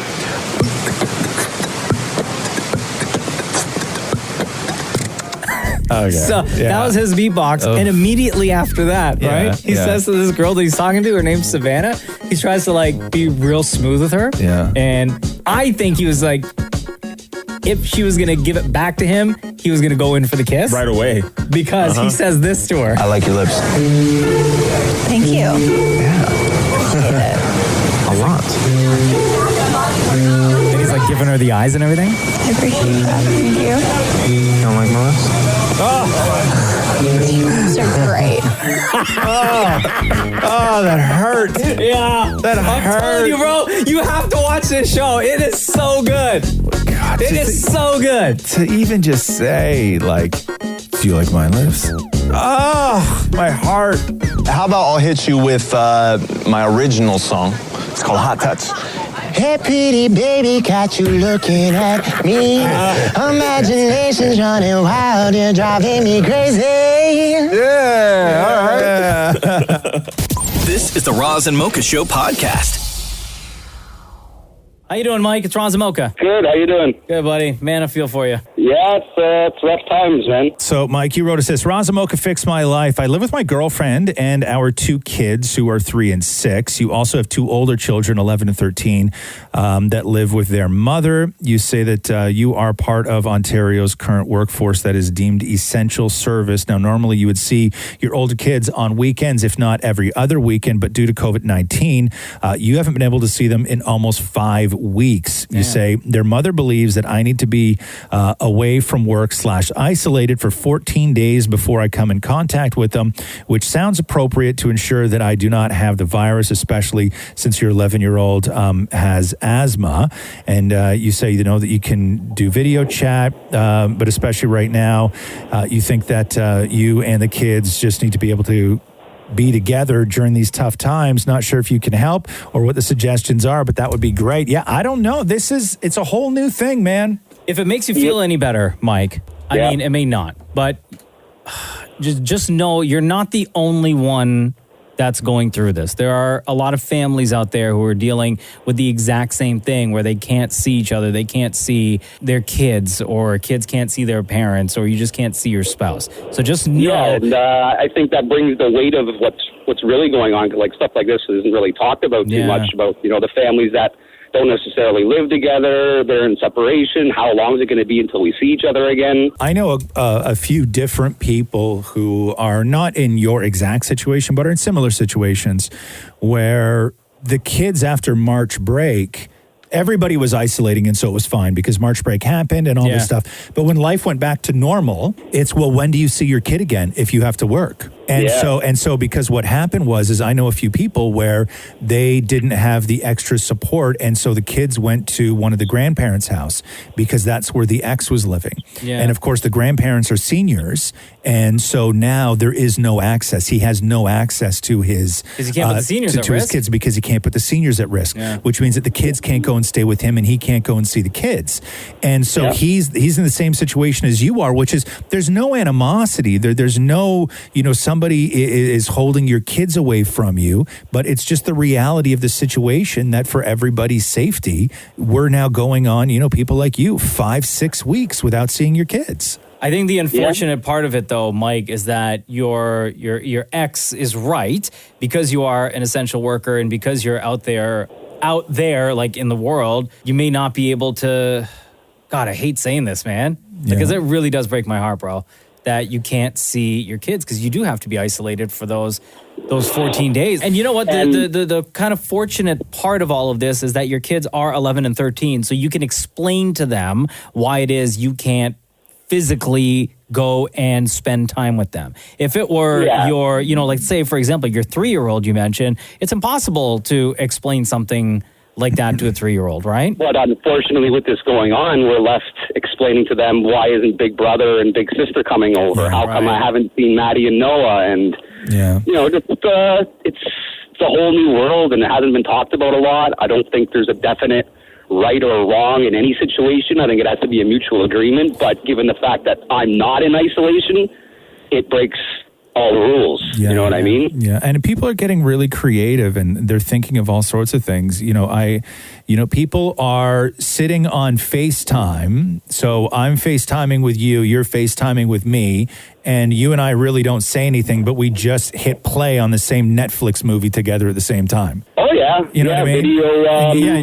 Video. Like me and my little guy were playing like Brawlhalla and Roblox. And you have to be creative, and there is no other time right now for that sort of, resourceful nature that parents have to come out right now, where you still need to be present without actually physically being there. That is a level of stress that, parents have not really had to go through immediately. Where you have a great relationship with your ex and she wants you to hang out with the kids and everything else, all of a sudden you're in one of those relationships where your ex, where you can't see your kids, or you're fighting all the time, but it's not the case. You just can't see your kids. Yeah, there's no roadblock or anything like that other than the pandemic itself. Me and my girlfriend, we were kind of brainstorming. I just don't know if it's allowed, where if anybody out there has any information on whether this is allowed or not, where I can just drive up to their mom's, have a coffee in my hand, they can sit out on the front porch, I can stand by the sidewalk and just chat. I don't know if that follows under the rules now. Who cares? I say do it. Yeah. I've seen so many videos from people who have done that exact same thing, Mike. And you're keeping a safe distance. You still get to see your loved ones. I think that the idea of isolating and distancing is a weird one. So where do you live? What part of the city are you in? I live in southwest Mississauga, almost the Oakville border, and then my kids live in Caledon. Okay, so Oakville to Caledon, right? So here's the thing: is you're wondering right now if you can go and stand on the end of their driveway with a coffee while they sit on the porch, and you guys can yell, politely at each other. Yeah. Okay. Now, if you lived on one street and 3 doors down, your 11-year-old and 13-year-old with their mom lived in a house 3 doors down, would you have already stood on the bottom of the driveway with a coffee while they sat on the porch? Hell yeah! I'd have been throwing rocks at the window. Okay. So what's the difference? So what's the difference? So like I said, though, with all the rules and what's allowed, what's not allowed. It's kind of a gray area. I think, given that I'm not coming into contact with them, I think it is allowed. I think Ain't nobody okay. gonna give you a ticket for seeing your kids, man. Okay, but we're all doing our best, and I feel for you, man. I know it's tough. It's hard. There are no answers. You're just gonna have to. You got to figure it out. Hope that helps make you feel a little bit better. I know we didn't help the situation, but hopefully, like, talking about it makes you feel a little bit better, bro. Just getting it out there and, having an ear to listen. Thanks very much, guys. I appreciate the help. I know, obviously, it's not a push of a button and everything's fixed, but... Just know that we're always here to listen, man. Right on. All right, brother? Hey, you didn't ask me who's my favorite. Oh, okay. Between Roz and Mocha, who's your favorite? Well, I got to say, for the fun-loving kid side, Mocha, I love you. For the hard-ass, get to the point, straight down the line, I love Ross. You guys are a great team. But I gotta say Ross. Because of that hard ass? Yeah. I'm a bit of a hard ass myself, so. This is the Roz and Mocha Show podcast. So they released the teaser for the show. Did they really? So I guess what happens in it is that Zach Morris is the governor of California. Awesome. Okay. Yeah. And he's in trouble for closing too many low-income high schools. Then he proposes that a lot of the students affected by those closures are sent to the highest performing schools in the state, including Bayside High. Well, and then I guess the influx of these like underprivileged kids going into the snooty Bayside, you kind of get that. What show was this already? This was already a show. There was a show where they mixed snooty kids with like low-income kids, not Head of the Class, not Welcome Back, Kotter. There was another show. You shut up, guys. My old references. There was another show where they mixed... Isn't it Riverdale? No, not Riverdale, Maury. What, they mix like poor with rich? Yeah, there was another show. There was definitely another show. So anyway, okay, so AC Slater, what you're about to hear is that AC Slater's the gym teacher. Of course he okay, is. Yeah. But he's kind of a loser. Oh, right? no, really? Yeah. Well, sort of. Pathetic, maybe. So AC Slater's the gym teacher. Yeah. And at the school are the kids of Zach, Kelly, and Jesse. So you're going to hear him at some point talking to students, and this is who he's talking to. Remember how much fun high school used to be? You believe that was like 30 years ago? It may look like I'm a hot, happy guy. You're a gym teacher and I saw you eating soup in your car. When I was in high school, I constantly used to fight with my best friend over a hot girl. I was actually your dad. Over your mom. Then I just found another girl that I really liked and I started hooking up with her instead. Oh, wait, that was your mom. Wait, so remind me again, is this reboot a TV show or is it a movie? It's a TV show. It's a TV show. So it's going to be on the Peacock Network, which is the sort of digital platform for NBC. So it's not going to be on like TV? Yeah, it'll pop up somewhere up here. Yeah. Somebody will get the rights to it up here. But they are still hoping that it could premiere in 2020. Like, still hoping. Oh, boy. So Why, they finished filming everything? They did, yeah, but they just have everything is just backed up, right? Yeah. So anyway, this would be a great summertime show, though. I know. Like, while everyone is still and will probably still be in isolation, this would be a fantastic summertime show. Crush. You're right. You're 100% right. I don't know. But yeah, so Slater's the gym teacher. And it doesn't look like Saved by the Bell, right? Like, you know the way Saved by the Bell was shot? Yeah. That sort of campy whatever. It doesn't look like that. It's like pro. This looks like Modern Family. Oh, wow. Yeah, Really? Yeah. They did a really good job on it. All right. Really good job. I'm here for it. This is the Roz and Mocha Show podcast. Remember a few weeks ago when everyone started panicking and buying up all the hand sanitizer and toilet paper and paper towels and just stockpiling stuff, right? Yes, I do. There's that story. We talked to the brother of a guy in the States who like went ham and bought up everything so he could sell it on eBay, and then eBay wouldn't allow him to sell the stuff, and he just had everything still in storage and ended up donating it. Yeah, no, the state came in and made him donate it. So in Australia, this guy bought, with the help of a bunch of other people, right? He gathered a team of stockpilers and bought 132 packs of toilet paper and 150 1 liter bottles of hand sanitizer. Everything, approximate value, $10,000. Sure. Okay. For the sole purpose of putting it up on eBay, make a profit. Not allowed. eBay removed his portion of the site. Yeah. Not allowed. So he had all this product. So he calls up the store that he ended up getting everything from. Right. And said, hey, here's what I have. I would like a refund. And the store manager was like, hell no. Yeah, we're good. Yeah. We've replenished. Import for a sec. I have a clip of the store manager speaking. And was like, absolutely not.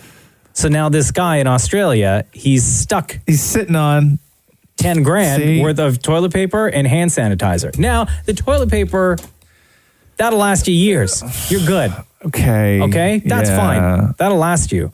But it's the hand sanitizer. It's like, what are you going to do with 150 1-liter bottles of hand sanitizer? Like, we're talking liter bottles, Yeah. right? Like, that's like, oh my God. You would be so clean. You could use it in your hair and everything. Yeah, you would have to. I know, but some places that you would put that in, I'm sure it would burn though. Like a butt. So you can't do a full body. Yeah, no. That would sting. Absolutely ridiculous. I had my first customer yesterday who said he wanted to get a refund on 150 packets of 32-pack toilet paper and 150 units of 1 litre sanitizer. That is the sort of person that is causing the problem in the whole country. Yeah, exactly. Of course. No! Right? So all you stockpilers out there. That's what happens. Yeah. Okay. I mean, listen, we all got, terrified in those first couple of days. Everybody went a little bananas. But even now, when you go back, like my grocery store has more pasta than they know what to do with. Yeah. They have crates, like skids of open boxes of pasta everywhere that there's available space in the store. Like, it's okay. The supply chain is fine. We're not going to run out of toilet paper. You know what else no one's buying? I was in the cookie aisle. No one's buying the Oreo Thins. No, or black beans. Black beans? Really? Yeah, no. I went What down. do people have against black beans and Oreo Thins? I don't know, but when everybody, it's so sad. Hey, wait. Okay, Yeah, so you say what you're going to say, and then I want to talk about Oreos real quick. Because it was a real eye opener. It was a real eye opener when everybody was panic buying. You saw, like, you would see empty aisles, right? Yeah. Okay, and 2 things that were so full, like almost falling off the shelves because not one person bought one, and it was black beans in a can and the smiley face fries. Oh, really? Yeah. Nobody wanted the smiley face fries. But they're still like potato. Like, And they still taste like fries. I know, but you'd be like, nah, I'm good. If I'm going to take up precious room in the freezer, it's not going to be for GD smiley face fries. Also, with the Oreo Thins, right? If people are panic buying, why waste your time and effort and money on Oreo Thins when you can just buy the regular Oreos? Because those are all gone. They're all gone. So people are like, well, I'm not going to waste my time on less stuff in the middle of the cookie. But then you just buy more packs of Oreo Thins. What, and make a bigger one? Like you have to... Make a normal size one, yeah. Some assembly required? This is the Roz and Mocha Show podcast. Hello? Hey, it's Roz and Mocha. Oh, hi. Hi, what's your name? Lita. Lita, okay. I know you Yeah. have time because you said in your text to us that you got to work early, 45 minutes. So Lita texted Roz and said, you guys make me so happy in the mornings. First day back at work from maternity leave, and I'm so nervous. I'm waiting in the parking lot 45 minutes before my shift starts. Yeah. So what is it that you do that you're allowed to go into work during all the COVID pandemic happening right now? Yeah, I'm a pharmacist, actually. I work for a company that gives meds for home care patients. Right. Wow. So it's got to be scary for you to be going back into that particular line of work, having a little one at home. Yes and no. Yeah. I mean, we're not really exposed to the public where I work. It's more like we deliver to the public. Okay. Gotcha. So we're not open for people to come in and out. But, I mean, there's still a level of nervousness given that she is so little at home. So I just hope my coworkers are respecting the rules, per se. Yeah, really. How was mat leave? It was great. I mean, I listen to you guys every morning. So the little one definitely knows your voices now. Nice. Yeah, she definitely gets very excited when she hears you guys in the morning. It's kind of funny. That's amazing. Yeah, and so I mean, it was good. I can't complain. During those really long nights, what did you binge on Netflix? Oh God, if I even had the time to binge, I'm pretty sure it's all a blur. I watched Tiger King just recently. I don't know how people binge that show. I don't know. It was so cringeworthy. I couldn't sit through more than like an episode and a half at a time. It was crazy. Having known tons of people that have done sort of mat leave, and you look so forward to going back to work. You're heartbroken because you're going to leave the kid, but you look so forward to going back to work. I can't imagine what all of this with coronavirus has done to your sort of looking forward to going back to work, because you're almost dealing with more stress, you know? Yeah. Yeah, like the mom guilt is real, especially at this time, because you're like, am I putting her in danger by going to work? Like, but it's like my responsibility. I just, as corny as it sounds, I took an oath, like I got to do my job. No, I hear you. Yeah, because you feel terrible, and now you feel like double terrible because you're like, well, this sucks. I'd just rather stay home now. Yeah. Oh, God. Well, Lita, we're so happy to hear from you today. Thank you very much for your text. Thank you for your dedication to the Roz Mocha Show. Congratulations on your little one, and all the best on your first day back at work. Thank you so much. This was a great surprise. And between Roz and Mocha, who's your favorite? Roz. Oh, wow. You answered that fast. Oh, yeah. I was hoping for this call. I've been praying for it like all year. I'm like, all I want to do is just like immediately say Roz, because you are my spirit animal, Roz. Oh, you're the best. You kind of sound like you're still sleep deprived. Don't be jelly, Mocha. Roz is allowed to win every once in a while. Maybe you shouldn't be working with people's prescriptions right now. You know what I'm saying? You still got baby brain. Love you lots, Lita. All the best. Thank you so much. Take care, guys. This is the Roz and Mocha Show podcast. Miriam. Hey. Okay, so you wrote us this. Roz and Mocha fixed my life. I recently moved to a new place. I'm renting a room for $600, and the ad said that I have access to everything in the house as well. The woman that I live with is great. However, there's absolutely no room in the kitchen for my stuff. Oh, no. They said that they would get a new fridge once I moved in and still haven't done so. I've been living here for almost a week, and I'm wondering if it would be rude to just get a mini fridge for myself and ask for a little bit of shelf space for all my stuff. You've been ordering food because you have no space to put anything. Yeah, this is one of those new sort of roommate negotiations that go on, huh? Mm-hmm. And like, I just, I don't want to seem like rude, and like I just moved in, and like I'm trying to make a good first impression, right? Do you know these people, or it was just like you found them through an ad? No, I just found them on Facebook Marketplace. Like, okay. So here's the thing: is that it's not a favor, okay? Like you're not asking them, "Hey, can I crash at your place for a little while?" Like you are paying rent. Yeah. So you are well within your rights to sit down and just have a rational conversation. It doesn't have to come from a place of, I don't even know, like, and I'm not going to say anger, but you don't have to make it hostile, like you can say, hey, we talked before, we're going to get that new fridge. So, so I can put some stuff away, and, maybe, can you let me know which shelf would be okay for me to just sort of stick some of my things in until that new fridge arrives? No, even because she needs a shelf. You need a shelf for your stuff, your cups, your everything else, right? Totally. Yeah, like shelf for dry food, and then like, fridge for food.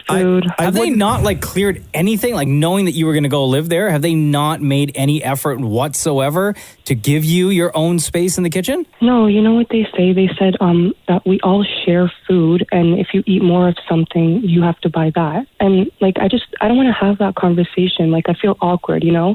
I just want to buy my own stuff and just have my own stuff. So say that. Eat whatever I want. So say that, and just have like just a straight up conversation. So, this is awesome. The rent is great. The place is clean. I like you guys, but the way that I like to live my life is that I'm going to buy my food. I'm going to cook my stuff, and I don't want to have to worry about just doing math in my head or replacing anything that is your guys, or me having to replace something that I was really looking forward to eating, and then I got home and when somebody else ate it. It's no way to have a relationship with a roommate. Yeah. Especially somebody that you don't know. This isn't a friend. This isn't somebody in your family, where you can sort of have that kind of relationship with them. I think you just be straight up, and I would say with these conversations, don't go into it walking on eggshells. Yeah, it's just because, like, girls are catty, and like, I worry for that they might, talk about me. And Do you think that this person or these people that you're living with, do you think that they're going to react that way? Yeah, I don't know, because they all know each other from a long time ago. Like, How many people are in this house? Just 3 girls other than me. So the other 3, they're all friends. They all know each other. Yeah, 2 are cousins and 1 is a longtime friend. Oh, wow. Okay. Definitely need another fridge. Yeah, you guys need you definitely need another fridge. But I would say put out the sort of ground rules when you're living with somebody, especially somebody in a situation like this. Ground rules, understanding, and decency and boundaries are what is going to keep you happy and sane in that house. And I think that if you sort of go into it right now, because it is still early, you'll be able to sort of set those boundaries and put together something that works for everybody.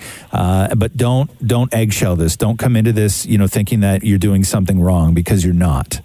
You're paying to live there, and you are paying for certain things as part of the $600 a month. Access to the fridge, access to a place to keep, a couple cups and a plate and some of your own cans. That is all well within your right. You're not paying $600 to have nowhere to eat. And you certainly doesn't sound like you can afford to order in food every night off Uber. Okay, I'll do that today then. Yeah. Wait, but can you guys ask me who my favorite is? Is this the real reason why you wanted us to call you today? No, seriously, like, the whole room situation, it was like consuming me. Like, I couldn't think about anything else. Yeah, but I want to tell you who my favorite is, Okay, too. Miriam, between Roz and Mocha, who is your favorite? Roz, for sure. Oh. But can I just say, it's not even because you're hot. It's like, I love the way you talk, and I love the way you think, and it really does go without saying that, you really are, like, a smooth, cool dude. But is it a little bit because I'm hot? Well, I mean, there's that too, but it's not just because of that, Okay. right? All right. Roz is like, I'll give you shelf space in my fridge any day. Yeah, you can. Yeah, you want some fridge space? I love salt. I'm about to buy you a fridge, girl. Don't even worry about it. Oh, you guys are great. All the best, Miriam. Thank you so much. Take care. I love you guys. This is the Roz and Mocha Show podcast. Hey, Mocha, you ready? Isolation style. Yeah. Let's do the news. A Roz and Mocha Show and Kiss 92.5 News Break. Oh my God! Did you see this advisory panel that Donald Trump put together? No. Okay, so Trump is like all old. No. Oh. Trump is putting together a team of the most powerful people in U.S. sports to serve as advisors to get the country up and running again. This all started because Florida opened the door saying that pro sports, WWE, etc., are essential services. So now it's how can we get sports up and running? So his advisory team reads like a list of the worst season of Celebrity Apprentice ever. Oh, no. Okay. So some of the people on the list. These are his Avengers? Yes. Okay. Okay. Yeah. So these are his.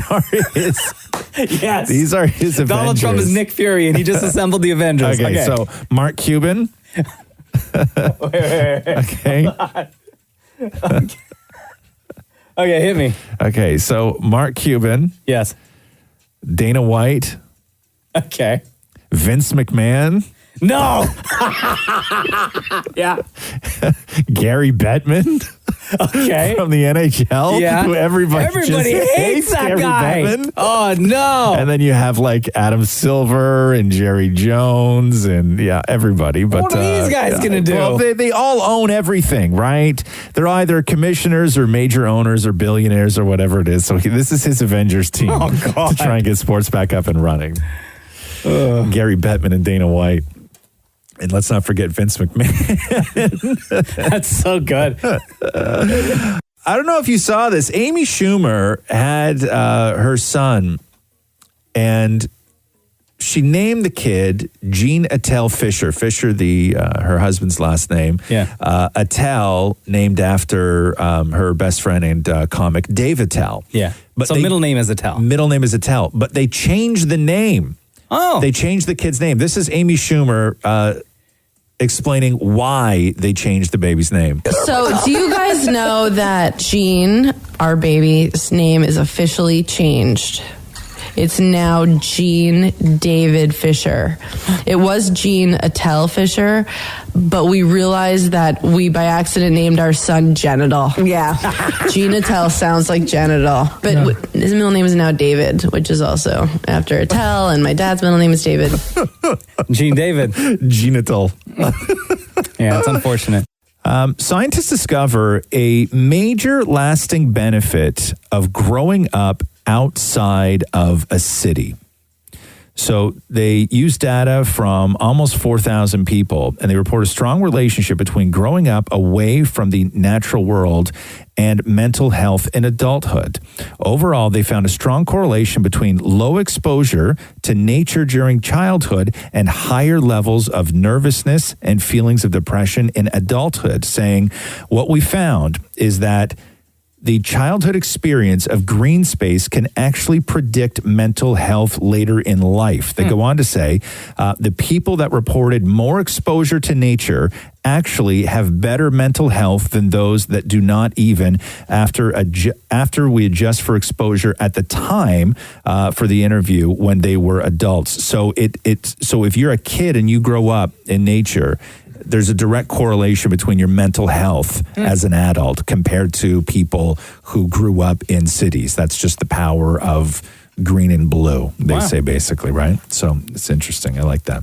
Apparently, people are watching a lot of TV. We know that. Yeah. Everybody's in lockdown. Everybody's isolated. So these are just stats on streaming, okay? Yeah.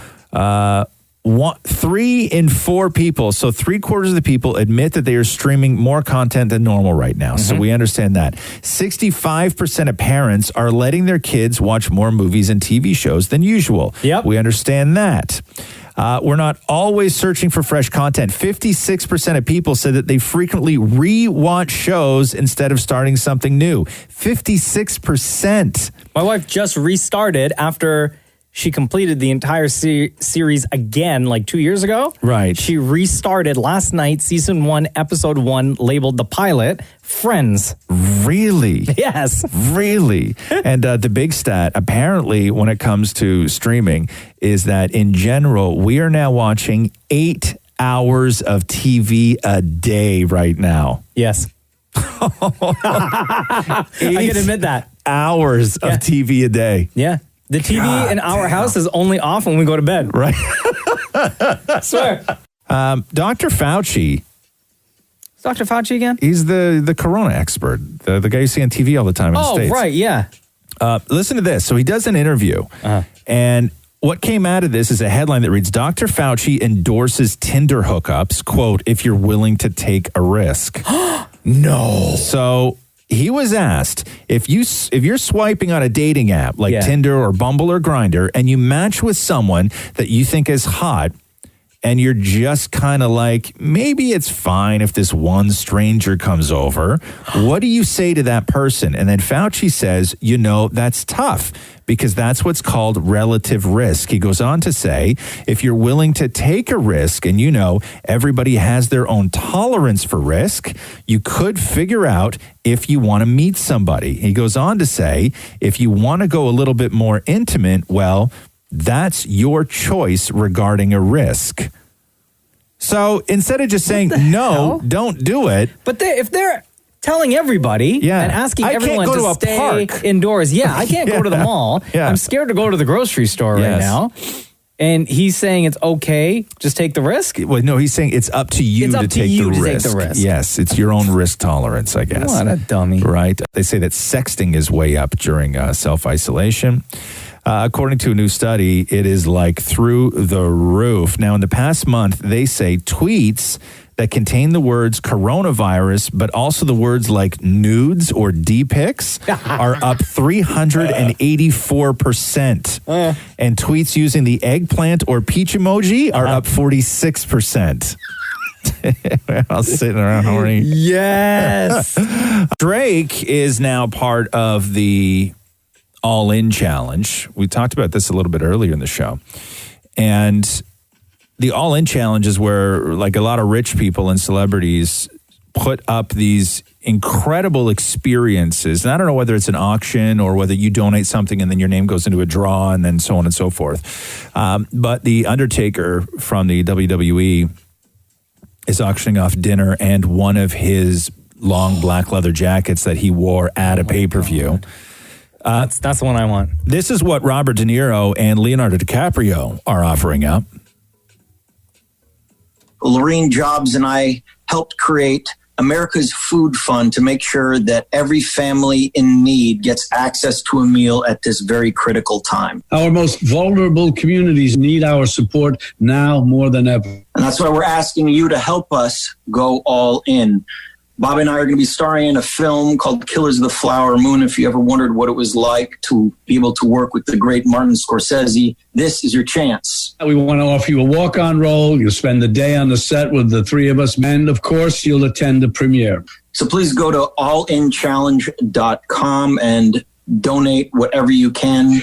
So they're offering a walk-on role in a Martin Scorsese movie starring Leonardo DiCaprio and Robert De Niro. I'll still take dinner with Undertaker. Okay, so here is what Drake had to offer. Now, keep in mind, Drake obviously shot this in his house. Yeah. And this is what happens when your house is made out of rock and glass. Listen to how terrible this sounds. Oh, I was going to say, did he break something? No, listen to how terrible this sounds. What's up? This is Drake. Oh, no, it sounds like he's inside of a cave. His whole house sounds like a bathroom. You know when somebody calls you when they're in the bathroom and you can clearly tell that they're in the bathroom? Yeah, His whole home sounds like a bathroom. Are you in the bathroom? No. What's up? This is Drake. Coming to you, I was challenged by my brother, one of the greatest of all time, Mr. Tom Brady, for Corona Relief, the All-In Challenge. I'm going to offer up everything I can for this challenge. So whoever wins, you'll get the chance to fly on Air Drake. I'll have the OVO package waiting for you on the plane. Yeah. The Nike Care package waiting for you on the plane. Fly you to LA. What? You'll get to come and party with us, one of our private parties at the Lila. We'll have a great time. Put you up in a great hotel, whoever you choose to bring for the weekend. And then it doesn't end there because we'll link back up in the city that you're from. We'll get you the best tickets possible to the show whenever we can tour again. Hopefully link up with, again, you and whoever you choose to bring. And good luck. Oh, okay. Hold on. Right? Okay. I think I'm going to have to switch. I don't want dinner with Undertaker anymore. Really? Yeah. I want to kick it with Drake and the OVO guys. Oh, snap. For I'll go real? all in on that challenge, yeah. Somebody else can have my Undertaker jacket. Britney Spears, I don't know if you saw it on IG. She was she just did a straight up dance video. So there was no talking. She was just on her back deck dancing around. But she was dancing to this, which is Justin Timberlake's Filthy. And then in the caption, Britney wrote, "This is my version of Snapchat or TikTok or whatever the cool thing you're supposed to do these days." Then she goes on to say, "As you can see, I'm really not dancing, folks. I'm just bored. P.S. I know we had one of the world's biggest breakups 20 years ago, but hey, the man is a genius. Great song, JT. Pass it on if you know what's good." And then JT responded with like the hands up emoji, hands up emoji, hands up emoji. Come on now. The sexting is right. Getting out of hand, right? Eggplant, peach. When it comes to sports, a betting site called tickpick.com asked over 1,000 sports fans. What'd you say? I don't know. Listen, it's a website. They asked over 1,000 sports fans across America how they're reacting to the pandemic, and most importantly, how are they feeling with no sports. 20.3% of people said that they would give up alcohol for a year if it meant that sports could resume. 6.2% of people said that they would give up sex for a year to get sports back. And 5.2% of people said that they would be willing to get coronavirus in order to get sports back. What? Yeah. You're risking your life for sports? Yeah. Also, which sport are people missing the most? Keep in mind, this is America. Football. No. Well, football's not back in, actually, no, football's not back yet. Golf? Nope. Golf is third last on the list. Really? Yeah. So it's got to be hockey. No. Basketball. Yes, NBA. Okay. Whopping 33.3% had that on the top of the list. And then men's college basketball second. Yeah. Because we missed March Madness, right? Totally, completely, There was yeah. no March Madness. And then Major League Baseball was third. Which league was it? Was it NHL or NBA that said that they were contemplating just giving the either... Maybe it wasn't the NBA. Maybe it was the NHL. Just giving the Stanley Cup to whoever the top team in the league Nobody is. said that. Somebody said that. I promise you. Nobody officially dream said that? that from a league. Nobody said that. Are you sure they were talking about it? No. I heard it yesterday. No, there's or am I no making that way. up? I think you might be. I think you might have made that up. Was that a dream? No, or it might have been. It might have been a dream. If it is, I don't want to hear about it. You know me and dreams. You were in my dream last night. No, I wasn't. Yeah, you I were don't wanna crying. hear- Why was I crying? I don't want to know. I don't want to know. I don't want to hear about your stupid dream. Why was I crying in your dream last night? I don't know. You were looking at a video on your phone, and I walked over and I gave you a hug, and I said everything's going to be okay. You're always in my dream. Shut up, Maury. But why did you have to console me? I don't want to know. I hate listening to people's dreams. Because I love you, man. I know, but why? Like, where were we that I was crying? I was can't it like remember. was it a heavy cry or just like I was a little bit crying? No, it was like a heavy cry. Oh. And now it's time for Ask Roz and Mocha. Hi, is this Claire? Hi, how are you? Good. It's Roz Mocha. Sorry, is it Claire or Claire Elizabeth? Because that's how it's written here. Claire's fine. Claire, what is your question for the Roz Mocha Show podcast? My question is, what is your advice for a couple that isn't quarantined together but is looking to spend time together in some sort of way? Oh, wow. All right. So you are in a relationship? Yes. And for how long? Over 2 years. Oh, okay. And you haven't seen each other since like the lockdown went into effect? Pretty much. Like, it's been a couple weeks. And by no means have we ever been like a long distance couple. And it's tricky because like you don't know when this is going to end, right? So we're FaceTiming and stuff, but like what are your tips for like online dates and... Well, first of all, good for you for not breaking the rules. Yeah, that's crazy. I guess I'm trying to think if there's I don't know what the logistics are, right? So do you live alone? Yes. Does he live alone? No. No, he does not. So here's my question during all of this. There has to be a way to clean yourself to the point of where you could change a location safely. And I was trying to think if there was a way to do this, and I don't know the logistics behind it. But there has to be a way. If you said to your boyfriend, we need to go to plan B, and plan B would have you now staying with me full time and we quarantine together. Right. So how do you do that? Like, is there a way that he could isolate himself to the point of where he knows that he is free of any sort of contamination and then move his life, or at least part of it, into your place? That's a good question. Oh, you guys never even thought of that? Like, talked about that at all? We have, but I don't think it's realistic. Just like given like the space that I'm in Toronto, a little close quarters. Yeah. But don't you? Or is that like you don't want him like in and around all your stuff? Like you like your space? No. Oh, okay. That's not it at all. He's also going into work a little bit. See, that's a problem. That's a problem. That's a problem. Yeah. Because I was going to say, because I think that if he just came over, right? Yeah. Like if he just came over, and I'm not saying do this guy just because I don't know, but like if he just came over and then you guys just sat in that place for 2 weeks. Right. And you realize nobody was sick, then like you're good to go, right? Like I don't know the rules. Like I mean, you're not supposed to leave, we're not supposed to see each other, but there has to be a way that you can relocate an individual to another place safely. But I don't know what the process is to doing that. So what are you guys doing? Are you like Skype sexing and stuff? We FaceTime every day. Yeah. It's a little bit difficult to do the intimate stuff when he's at home with his folks, right? Yes.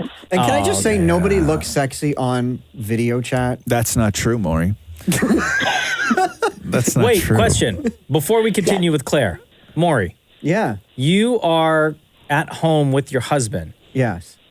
All day, every day. Yes. So how could you say nobody looks sexy on video chat? Who are you video chatting with throughout the day? No, not like nakedy video-y chatty stuff. I'm just saying like in general, like when I did my family Zoom for Passover or with the listeners. You're here judging with how Darren Jim. sexy your grandmother was during Passover Zoom? No, me on that. Maury's in one of the- Hold on. So what? You think Also- your also- family's looking at you on Zoom saying Maury doesn't look sexy? Also, Granny, the lighting was not good. Maury's in one of these interesting positions where, because he's been with Matthew so long, Maury can't say something like, "Oh God, I look terrible when I, have, FaceTime sex with somebody," because you've been with Matthew since before FaceTime. Oh, yeah. So you have to watch what you say because then there's it's no like- history of it. It would have happened during your relationship. The timing is all wrong. Yeah. So with you, Claire, it's very difficult. I don't know. Can I jump in? Sorry to interrupt, but Yeah. to go back to her question, have you done things like, set a specific time and do like Zoom coffee date or a Zoom make dinner together kind of thing? I don't think that I don't think it's the coffee dates that's a problem, is it? Well, it's just really anything. Because, like, if we get 3 months down the line and it's like, well, all we've done is FaceTime, like, we want to kind of, like, are there games out there? Like, what are your friends Monopoly. doing that have? Scrabble.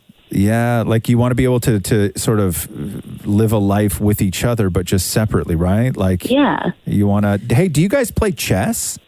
We have. Not very good at it. Oh, okay. Oh, why don't you start up again? Yeah, because what I was going to say is that you could put the board in front of you, he could put his board in front of him, and every time he moves one of his pieces, you just move that same piece on your board, and then you can just sort of play like that. What about strip poker?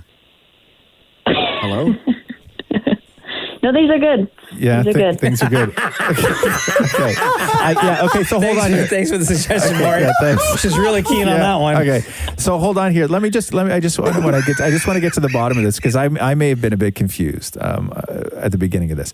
So the sort of intimacy that you feel that you are missing is not the sort of virtual sex stuff. It's the sort of every other day life companionship, right? Exactly. Okay, so you guys are good with the dirty stuff. Yes. Okay, you know what you're doing in that. Okay, and so now what you're finding is that just that every conversation you have winds up with you guys with your clothes off? No, I just how do you go from spending time with somebody all the time to now you can't because people are getting tickets when they're in cars with people they don't live with. I know. Right? So it's tricky. Have you guys just even sat and watched the same movie together? Have you done that? Where you both hit play on Netflix at the exact same time while you're sort of, got a Zoom window open? Netflix party. Can't you two people on the same Netflix? How do you do that? Watch something one person hits play and then the other person, it will have it play on their screen as well. You can do that? Yeah. Oh. Yeah, I mean, there's other ways. Young dudes have it easier because more of them, game. And when you're gaming, you're on your headset and you can always sort of, just talk to your friends. And that's how many of those relationships only exist in that world, right? So, but for you and your boyfriend, it's really difficult. And I think that everybody's trying to figure this out. Paint a picture together, do something get some sort of craft thing going where you're both doing something simultaneously. What if you both sat there and you gave each other, hey, we have 15 minutes and I'm going to get this pad of paper and you're going to get that pad of paper and I'm going to draw you and you're going to draw me. And then at the end of 15 minutes, you sort of turn it around to figure out whose is the bigger disaster. You know what I mean? That's fun. You can do stuff like that. I would just try and come up with these wacky activities where you just open a bottle of wine and he does the same thing. And then you guys just do something crazy together that's not just staring at the screen, having a conversation. Build some sort of simultaneous activity together where there's a reveal or there's a thing that you're both working towards. And then it's fun. Then it's just a cool little date, right? Yeah, no, I like that. I guess it's kind of like the Netflix show, The Circle, kind of the activities they had to do. We could get creative like that. I don't know if you watched that show. Which one? The Circle. The Circle? No, I did not watch The Circle. I'll be honest with you, Claire. I watched the first 15 minutes. Terrible. Yeah. And I could not get into that show at all. I had Really? to stop. Yeah. I just found that the people were just super annoying. More annoying than any other reality show that I've watched. With characters like that. Good. Now, before we let you go, do you have any tips, because you seem like a pro, do you have any tips for Maury, who says that it's impossible to look sexy on FaceTime? Well, are you showering? Like, do you look like you're keeping up with your hygiene? Do you know the long weekend? I didn't shower all long weekend. How close do you want his camera? Well, Alec, you can tell when, like, over FaceTime if someone's taking care of themselves or not. No, So the you're answer is right. no. You're right. You're right. One you're more right. suggestion for you is if you kept your FaceTime open and then you went to bed together and you could just watch each other sleep. Nah, She's not into that one. No. You know what? If I did that with somebody, tell me, Claire, you tell me if this is sexy, okay? So if Catherine and I were separated and we decided to do that, this is what she would be looking at all night, okay? Me, like, curled up on just the very, very edge of the bed with my mouth open, drooling on a pillowcase that's covered in cat hair. Hot. Wow. Right? So sexy. Hope that helps, Claire. Thank you so much. Hey, but before we let you go, between Roz and Mocha, who's your favorite? Okay, I got to tell you a backstory. Once I tweeted this, and then Roz told me that because I said that it was Maury, I needed to get dumped. And here we are a year later. Oh, snap. So between Roz and Mocha, who's your favorite? I got to side with my boyfriend and say Roz. Oh, okay. Even with all that drool, sideways Sorry. cat hair filled pillowcase, huh? Yep. Yep. Yeah, sorry I said you should get dumped, hon. I didn't mean it. That's okay. Here we are a year later, and we're figuring out COVID-19 together. Right. Same guy? Yeah. Okay, same guy. So you didn't get dumped? No. Oh, that would have been awesome had you, though. She just said that you're her favorite. Thanks, Claire. All the best to you. Thank you. You guys too. Take care, hon. Jenny has a question about COVID-19. What is one thing you have added to your quarantine routine that you want to keep up even after everything is back to quote unquote normal? Oh, interesting. Unfortunately for me, I won't be able to. The thing that I love the most is also the thing that I hate the most. Which is? About being at home is because when I leave here, I go home and I do ET Canada, and it literally, like, I was shooting stuff for ET Canada until 9:30 last night. Wow. So your days are longer than from when you went in. My days are longer now. I do more in a day now. One thing that I dislike incredibly is that I spend my day at home now in front of the computer, where when I'm doing ET Canada, I'm rarely in front of a computer. I don't have a computer with me. Yeah. It's my phone. I'll grab my phone, but I don't have a desk with a computer. So I'm hanging with people. I'm in the studio. I'm talking to people. I'm doing all this stuff. So right now my days are all sitting in the office in front of a computer because everything, it seems crappier. But I love being home. I love the idea that when I am in the middle of doing like a voiceover or an interview, I can just run out on the couch and grab 15 minutes with Roxy while she's watching Gilmore Girls, and then kind of go back into the office again and do a little bit more work. I'm like, I feel so free. So where you miss that. I will miss that. But also being home and working is the downside to that is, yes, I'm still working, but also I'm home. And so I start to feel really guilty. I never feel guilty going to work all day and then getting home at the end of the day. I never feel guilty about that. But when I'm home now working, I'm starting to feel guilty because, yes, I'm working, but I'm also home.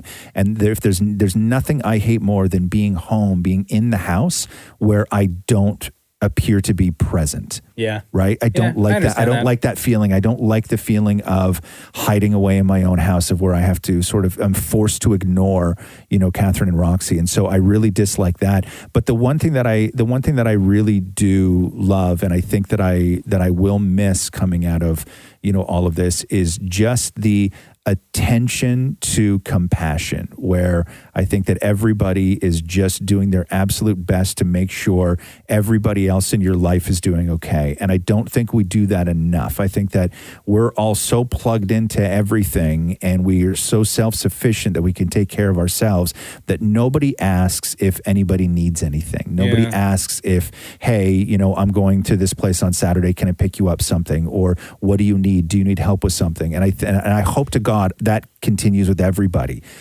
when all of this is over, because I really like that. I really like, when's the last time, a neighbor has offered to help you with anything, or a neighbor has offered to do something? It doesn't exist in the cities anymore. Yeah. And I hope this continues. I really do. That's what I love. The cool thing, I guess, for you working at home is all the free food you get. Yeah, no, I'm not, and I'm not spending a lot of money anymore on free food. on things. Like you can just go to the fridge and take anything you want. Yeah, but I buy it, jackass. It's not free. Oh, so it's free now? Well, no, it's not free now. It's paid for a week ago. Are you going to miss anything, Mocha? Am I going to miss anything? Yeah, like is there going to be anything that you do now as far as your new routine that you're going to continue to do? Not that I'm going to miss it, but I think I'm going to be a little bit more diligent with cleaning things. Sure. Yeah. You know what I mean? Like just I'll be more aware because I still, even after they say things are back to, let's call it normal. Yeah. I still don't trust the environment. I won't ever trust the environment anymore. Yeah. So I will still, when we get deliveries from Amazon, we'll probably still grab a Lysol wipe and wipe down that entire box before I even open it. Mm-hmm. You know what I mean? Yeah. I may still, before I get in my car, I'll still wipe down like my steering wheel or whatever. Sure. Right? I'll be a little bit more diligent, I think, with keeping my hands a lot more clean Yeah. and try my best I'm not to touch my generally a face. dirty guy. Like Catherine washes her hands all the time, and Yeah. I just don't. You know, I'm like I don't. I think it'd be different if you actually saw the dirt come off your hands, then you know that washing is actually doing No, something. I will wash them if they're dirty, but I never just get home from being in the car going to the grocery store. I don't walk in the house and wash my hands. You are where, now. where Catherine always did. She Yeah. always did. She would always just go in and wash her hands. Roxy would get back from anywhere, and Catherine would always be like, "Go wash your hands." Like that was just the way that those two sort of lived their lives. Where me, I was like, whatever, right? Yeah. Yeah. Oh, I got an itch on my eye. Let me Yeah. scratch that. Yeah. I think I got a booger. Let me pick that out. Right? yeah. Run my hand through my hair. Yeah, I don't know. So, Maury, is there anything that you've built into your routine that you will continue? Once yes. it's over. Yes, absolutely. I've been calling both my grandmothers every day. Yeah. Because they're home and doing nothing. So I just check in with them, around dinner time each day. Just, how's things going? What are you doing? What are you watching? And we'll, with my one grandmother, we'll watch a little bit of Jeopardy together just on the phone and stuff. Sure. And I would never do that. Yeah. And now it's kind of nice. Yeah. So I might continue to do that. And I'm sure they love it. Oh, yeah, absolutely. Yeah. Absolutely. And one of my grandmothers, she just got FaceTime for the first time. And so Aw. she keeps putting her hand over the camera part. Yeah, listen, man, you can't explain tech, that's something you actually physically have to be with her to show her how to do it. I'm like, man, you're covering the camera. Yeah, no, she doesn't. You can't see the camera. Like, you can't tell an old lady you're covering she's the like, camera "What's on a that?" phone. Yeah, she doesn't Where? know. What camera? Where? Right? There's I'm no on the phone. camera. Yeah, no. She doesn't. She doesn't know. She doesn't know. Here's what M said. My wife and I took Roz's advice and watched I'm Not Okay With This. I feel that with all the attention on Tiger King, this show is flying under the radar. Did Mocha ever get around to watching I'm Not Okay With This? P.S. Do you think Carol did it? Yes. What's I'm Not Okay With This? It's a great show on Netflix. I have it on my list. I haven't gotten around to it. I did watch Tiger King. Yeah. The show that Jenna and I actually started last night that we never got into the first time around. Right. And there's, I think, 3 seasons now on Netflix, is Ozark. I don't know how we missed it. You're the third person to suggest that. Yeah, I bailed on Ozark. Did you really? Yeah, after I bailed halfway through season 2. Wow. Yeah. Really? Yeah, I bailed on Ozark. So we just started that one last night. Because I had a lot of other good TV at the time when I Yeah. started. There was a lot of great TV on at the time. I may get back into Ozark, but no, I'm Not Okay With This is such a fantastic show. Like, it's so good. It is kind of a cross between, if you're watching Netflix, it's kind of a cross between Sex Education and Stranger Things. Is it only one season? Yeah, it's only one season, Oh, okay. and it's only I like think 7 episodes or something like that. It's really, really good. Yeah. And the young kid in it, and I don't remember her name, but she's brilliant. Like, the character is so good that she's one of my favorite sort of written characters on a young Netflix show, because there's like a lot of teen content on Netflix. Yeah. The character on this show is amazing. I love her. And do you think Carol did it? Yes, 100%. How is nobody investigating that more Well, they thoroughly? are. They are. But and that's the other thing too, is they said that if We're a talking tiger about Tiger eats, King right now. if the tiger eats a human, really the bones disintegrate, everything's gone. So there's really nothing they can find. Sure. I don't know the proper way to feed a human to a tiger, but I imagine it's not Well, difficult. I learned that from watching it. Right, yeah. Sophia Lillis is the young lady that's in I'm Not Okay With This. Is that who she is? Yeah? Yeah, and she, if you remember, was in the movie It. She looks like a young Kristen Wiig. Yeah, she really does. Yeah. What was she in it? She was just the young girl that was in it. She was like part of their crew. Oh, I was she? loved Yeah. I loved Yeah. it. Yeah, there you go. Yeah, that's her. She's amazing. She is. I mean, Zendaya is the best young actress working today. Yeah. Hands down. I would say that this girl, as far as her capabilities and the emotion and everything else, as far as a young actor goes, she's amazing. She's amazing. Pawan asks, would you rather pre-pick your lotto numbers or choose them yourself? Oh, hell no. I can't start picking my own numbers because if I pick numbers, like I've thought about this a lot. Okay. If I was the kind of guy that went in and I had my numbers that I played, if there was a time, like if I got the flu and couldn't buy a lotto ticket, I would not be able to sleep. And God forbid my numbers came up, or even if 3 of my numbers came up, I wouldn't be able to live with myself. So everything I do, as far as the lotto, it has to be random. It can only be random. But you know what your numbers would be already if you were to pick them, right? Like people's birthdays and stuff? No. Haven't even thought about it. I haven't even put it together a list yet. I think I Nothing. would. Really? When I first started playing the lottery, I would pick my own numbers. But then it would drive me crazy that all my numbers were like none of them would ever come up. So I just started playing just random quick picks, right? Do you notice people that win the lottery, a lot of the time it is quick pick? Yeah, of course it is. Yeah. So I would rather just continue my life. I'm better off for it. Just have the machine pick the numbers for How me. long would it take you to recover if you played the same numbers every week and then 1 week you didn't, if your numbers came up? All of them, every single one of them. Never. Yeah, it would haunt me for the rest of my life. Yeah. Did I ever tell you the story? That's the kind of thing of where you call them and say, hey, listen, you guys can go through your records, okay? I played the same number every Friday for the past 6 years. Can you give me anything for this? You know what I mean? Right? Like They'd be anything? no. Screw you. Yeah. Did I ever tell you the story of my uncle's friend in New York? No. He played the same numbers every single week. Okay. This was the summer that I spent in New York, like 3 months. I was living with my uncle, right? And his buddy didn't play the numbers. Yeah. Numbers came up. No, they didn't. They did. No. Because my uncle was like, hey, we got to go. I was like, what's wrong? No. He's like, so-and-so is like really depressed and he's standing on a street corner drinking a beer.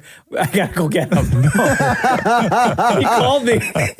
He called me from a payphone. So we show up. Oh, no. And this guy, he's just like kind of swaying back and forth because he was so drunk. Oh, no. Standing in front of this store. Oh, no. Oh, yeah. And he was like so depressed because he played the same numbers every week. Well, and because some of those state lotteries that they do or used to do, was sometimes they were only like 4 numbers. Yeah. Right? You only needed to pick 4 numbers. So how much money did he lose? I don't know. It was a lot. And it was the 4 number. And it was a 4 number Yeah. one. Where you start to think maybe like, you know, when you're playing 4 numbers, you're like, you know what, I may get this one day. Yeah. Right? It's only 4 there's numbers. only so many numbers. I may get this one day. And my uncle. See, I would not recover from that. I So- would He'd be on the street corner drinking beer. I don't know if he still plays these numbers now, but back then, the same numbers he would play every single week with the 4 digits was 2208.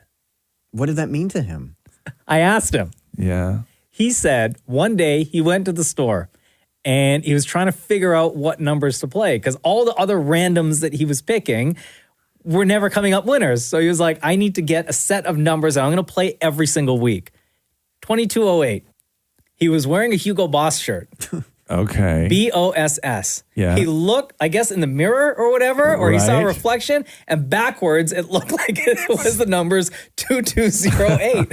So he was those are the numbers I'm going to play. no. And it came up. No. This is not the one that lost. This is just like my uncle, who those are his numbers that he plays. He's never winning, like No. he never won, but that's how he came up with 2208 Yeah, see, that you he's going to play all the time. No, I couldn't do that. I See, can't. the problem with that is it's the 2208. There's 2 2s in that. I would pick 3 different numbers. Yeah, no, but I don't think it matters though. It doesn't matter. Like you look at the actual odds of this stuff, and it doesn't matter. You could go to 649 and play 1, 2, 3, 4, 5, 6, 7. Oh, that'll never come up. That'll never. Yeah. Why not? Because it's 1, 2, 3, 4, 5, 6, 7. Well, I'm sure the machine is programmed not to pick those numbers. No, that's not a machine. No, that's cheating though. Yeah. You can't do that. That's cheating. You can't do that. No, I know, but they'll never tell us. But I guarantee there's numbers that are programmed in there going, never pick these. Sure. Yeah. June asks, what's one thing that after all of this is over, you will never take for granted again? Oh, this is Talking very much, about COVID-19. It's very much like what we talked about earlier. I would say just the kindness and compassion. That's the one thing. And then other than that, my God, like just doing simple things, going to the liquor store. Like just something as dumb as that. Like, oh my God, am I running low on cider? Yeah, I'm running low on cider. Okay, well, I finished the radio show at 10 o'clock, but I can't go to the liquor store because the liquor store doesn't open until 11 o'clock. So then am I going to go home first and then go back out? And if I go back out, I'm a little bit late. I'm going to be 25th in line. And then going to the liquor store on my way home is now like a 90-minute thing as opposed to a 2-minute stop. The liquor store by me is the one that people keep filming the lineups for. The lineup for the one that I live near goes all the way around, like literally 3 blocks in length. Yeah. I could see it from my balcony. And is it like that just during a regular day? When I'm out walking my dog at 11 a.m., it's already that long, people waiting for it to open. It's Really? unbelievable. Oh, see, that's crazy. You know what I'm never going to take for granted again? What's that? A good hug. Yeah. Yeah. See, I don't hug that much though, but I know you are. I know you love a good hug. Yeah, I'm going to miss that because I don't think people are going to be hugging as much. No, you're right. No, you're right. You're right. Jennifer You're right. Peckham says, when is Mocha going to learn how to swim? If you don't know. Great question. I don't know how to swim. And she says, with a swimming pool and a 3-year-old, you need to know how to swim. So I agree, Jennifer. And prior to this whole lockdown and COVID-19, everything. Yeah. We had set up private swimming lessons. No. For myself and my son. Yeah. Right? And back-to-back lessons. So it was going to be me first. Yeah. For my 1 hour. Yeah. At somebody's house in their pool. Yeah. Why don't they come to your house? We asked, and they live in the neighborhood, and they just do all their classes in their pool because they stack their classes one right after the other. Oh, right? I gotcha. Yeah. So it was going to be me first, and then my son Cruz. Right. But now with all of this, No. It's canceled. Yeah. And swimming lessons isn't something you could do with the teacher over FaceTime. No, you know absolutely what I mean? not. Can't you just learn on YouTube? No, you can't. No, it's Right? like hold up the phone, you sink to the bottom, and they're like, no, man, move your legs, brother. Yeah. So Jennifer, like we had it set. Like this was going to be the summer that I was going to finally learn how to swim. Yeah, it's interesting because can your wife not teach you? She's tried. I don't know why. I just don't get it. No, I will say this, especially when you're working with a young kid, and that is something like swimming. It's almost better if you have somebody who is a trained professional teacher figure to teach you. It's like teaching somebody to drive. Yeah. I remember my mother almost killed my father when he was teaching her how to drive. Oh, really? Yeah, because that's one of those things that people who know each other shouldn't teach somebody, right? It's too stressful of a situation to teach somebody that you live with to drive. Right. And it's too stressful of a situation. Like if Jen is trying to teach you how to swim, it may end your marriage. Right. You know what I mean? Yeah. Because it's very difficult to say, do this, and then when you don't do it, she's going to get frustrated, being like, "How can you not just just lift your put your leg, put your foot," and then she's in the house, yeah, right, and you're sunk to the bottom, the bottom of the pool, right, trying to FaceTime. Yeah. No, you need a pro. You need a pro, and the same thing with your kid, because I think that your kid has a certain dynamic with you when you teach them how to do something, but I think that kids respond better in a pool when the person is a teacher. What's the other question? Because I don't have it here. Oh, Roz. Mo asks, how well can Maury do a Porky Pig impression? Do people even know what Porky Pig sounds like anymore? The kids don't know what Porky Pig sounds like. I bet you there's 25-year-olds that don't know what Porky Pig sounds like. I don't think so. People don't watch those cartoons on TV still? No, nobody does. You can't even find them. Okay, because this question's from somebody who's in their young, like in 12, like 15, like in a What? And how do you know? This person is from somebody who's like in a 12 or like in 15. We've had him on the show before. Okay. How well can Maury do? Well, first of all, we need an example of Porky Pig. Right. Interesting. Maybe he's right. Maybe people do know. I just assumed that young people didn't know who Porky Pig was. It's interesting. Isn't that a term, Porky Pig, in it? Yeah, it's when you wear only wearing a t-shirt, nothing else. I do that all the time. I sleep like that most nights because my shoulders get cold. But do you have one of those long shirts? What do you mean? Like a night shirt? No, just a regular t-shirt. I have one short t-shirt that I sometimes will leave on when I go to bed. Yeah, no joke, man. No joke. Like, you can see my belly button. Yeah, hold on. Oh my God, this is from 1939. You think people know this? Okay, hold on here. Okay, that's not right. Porky Pig never said son of a bitch. Bro. Watch. No. Look at this. Here. No way. No. Look. No way. Okay.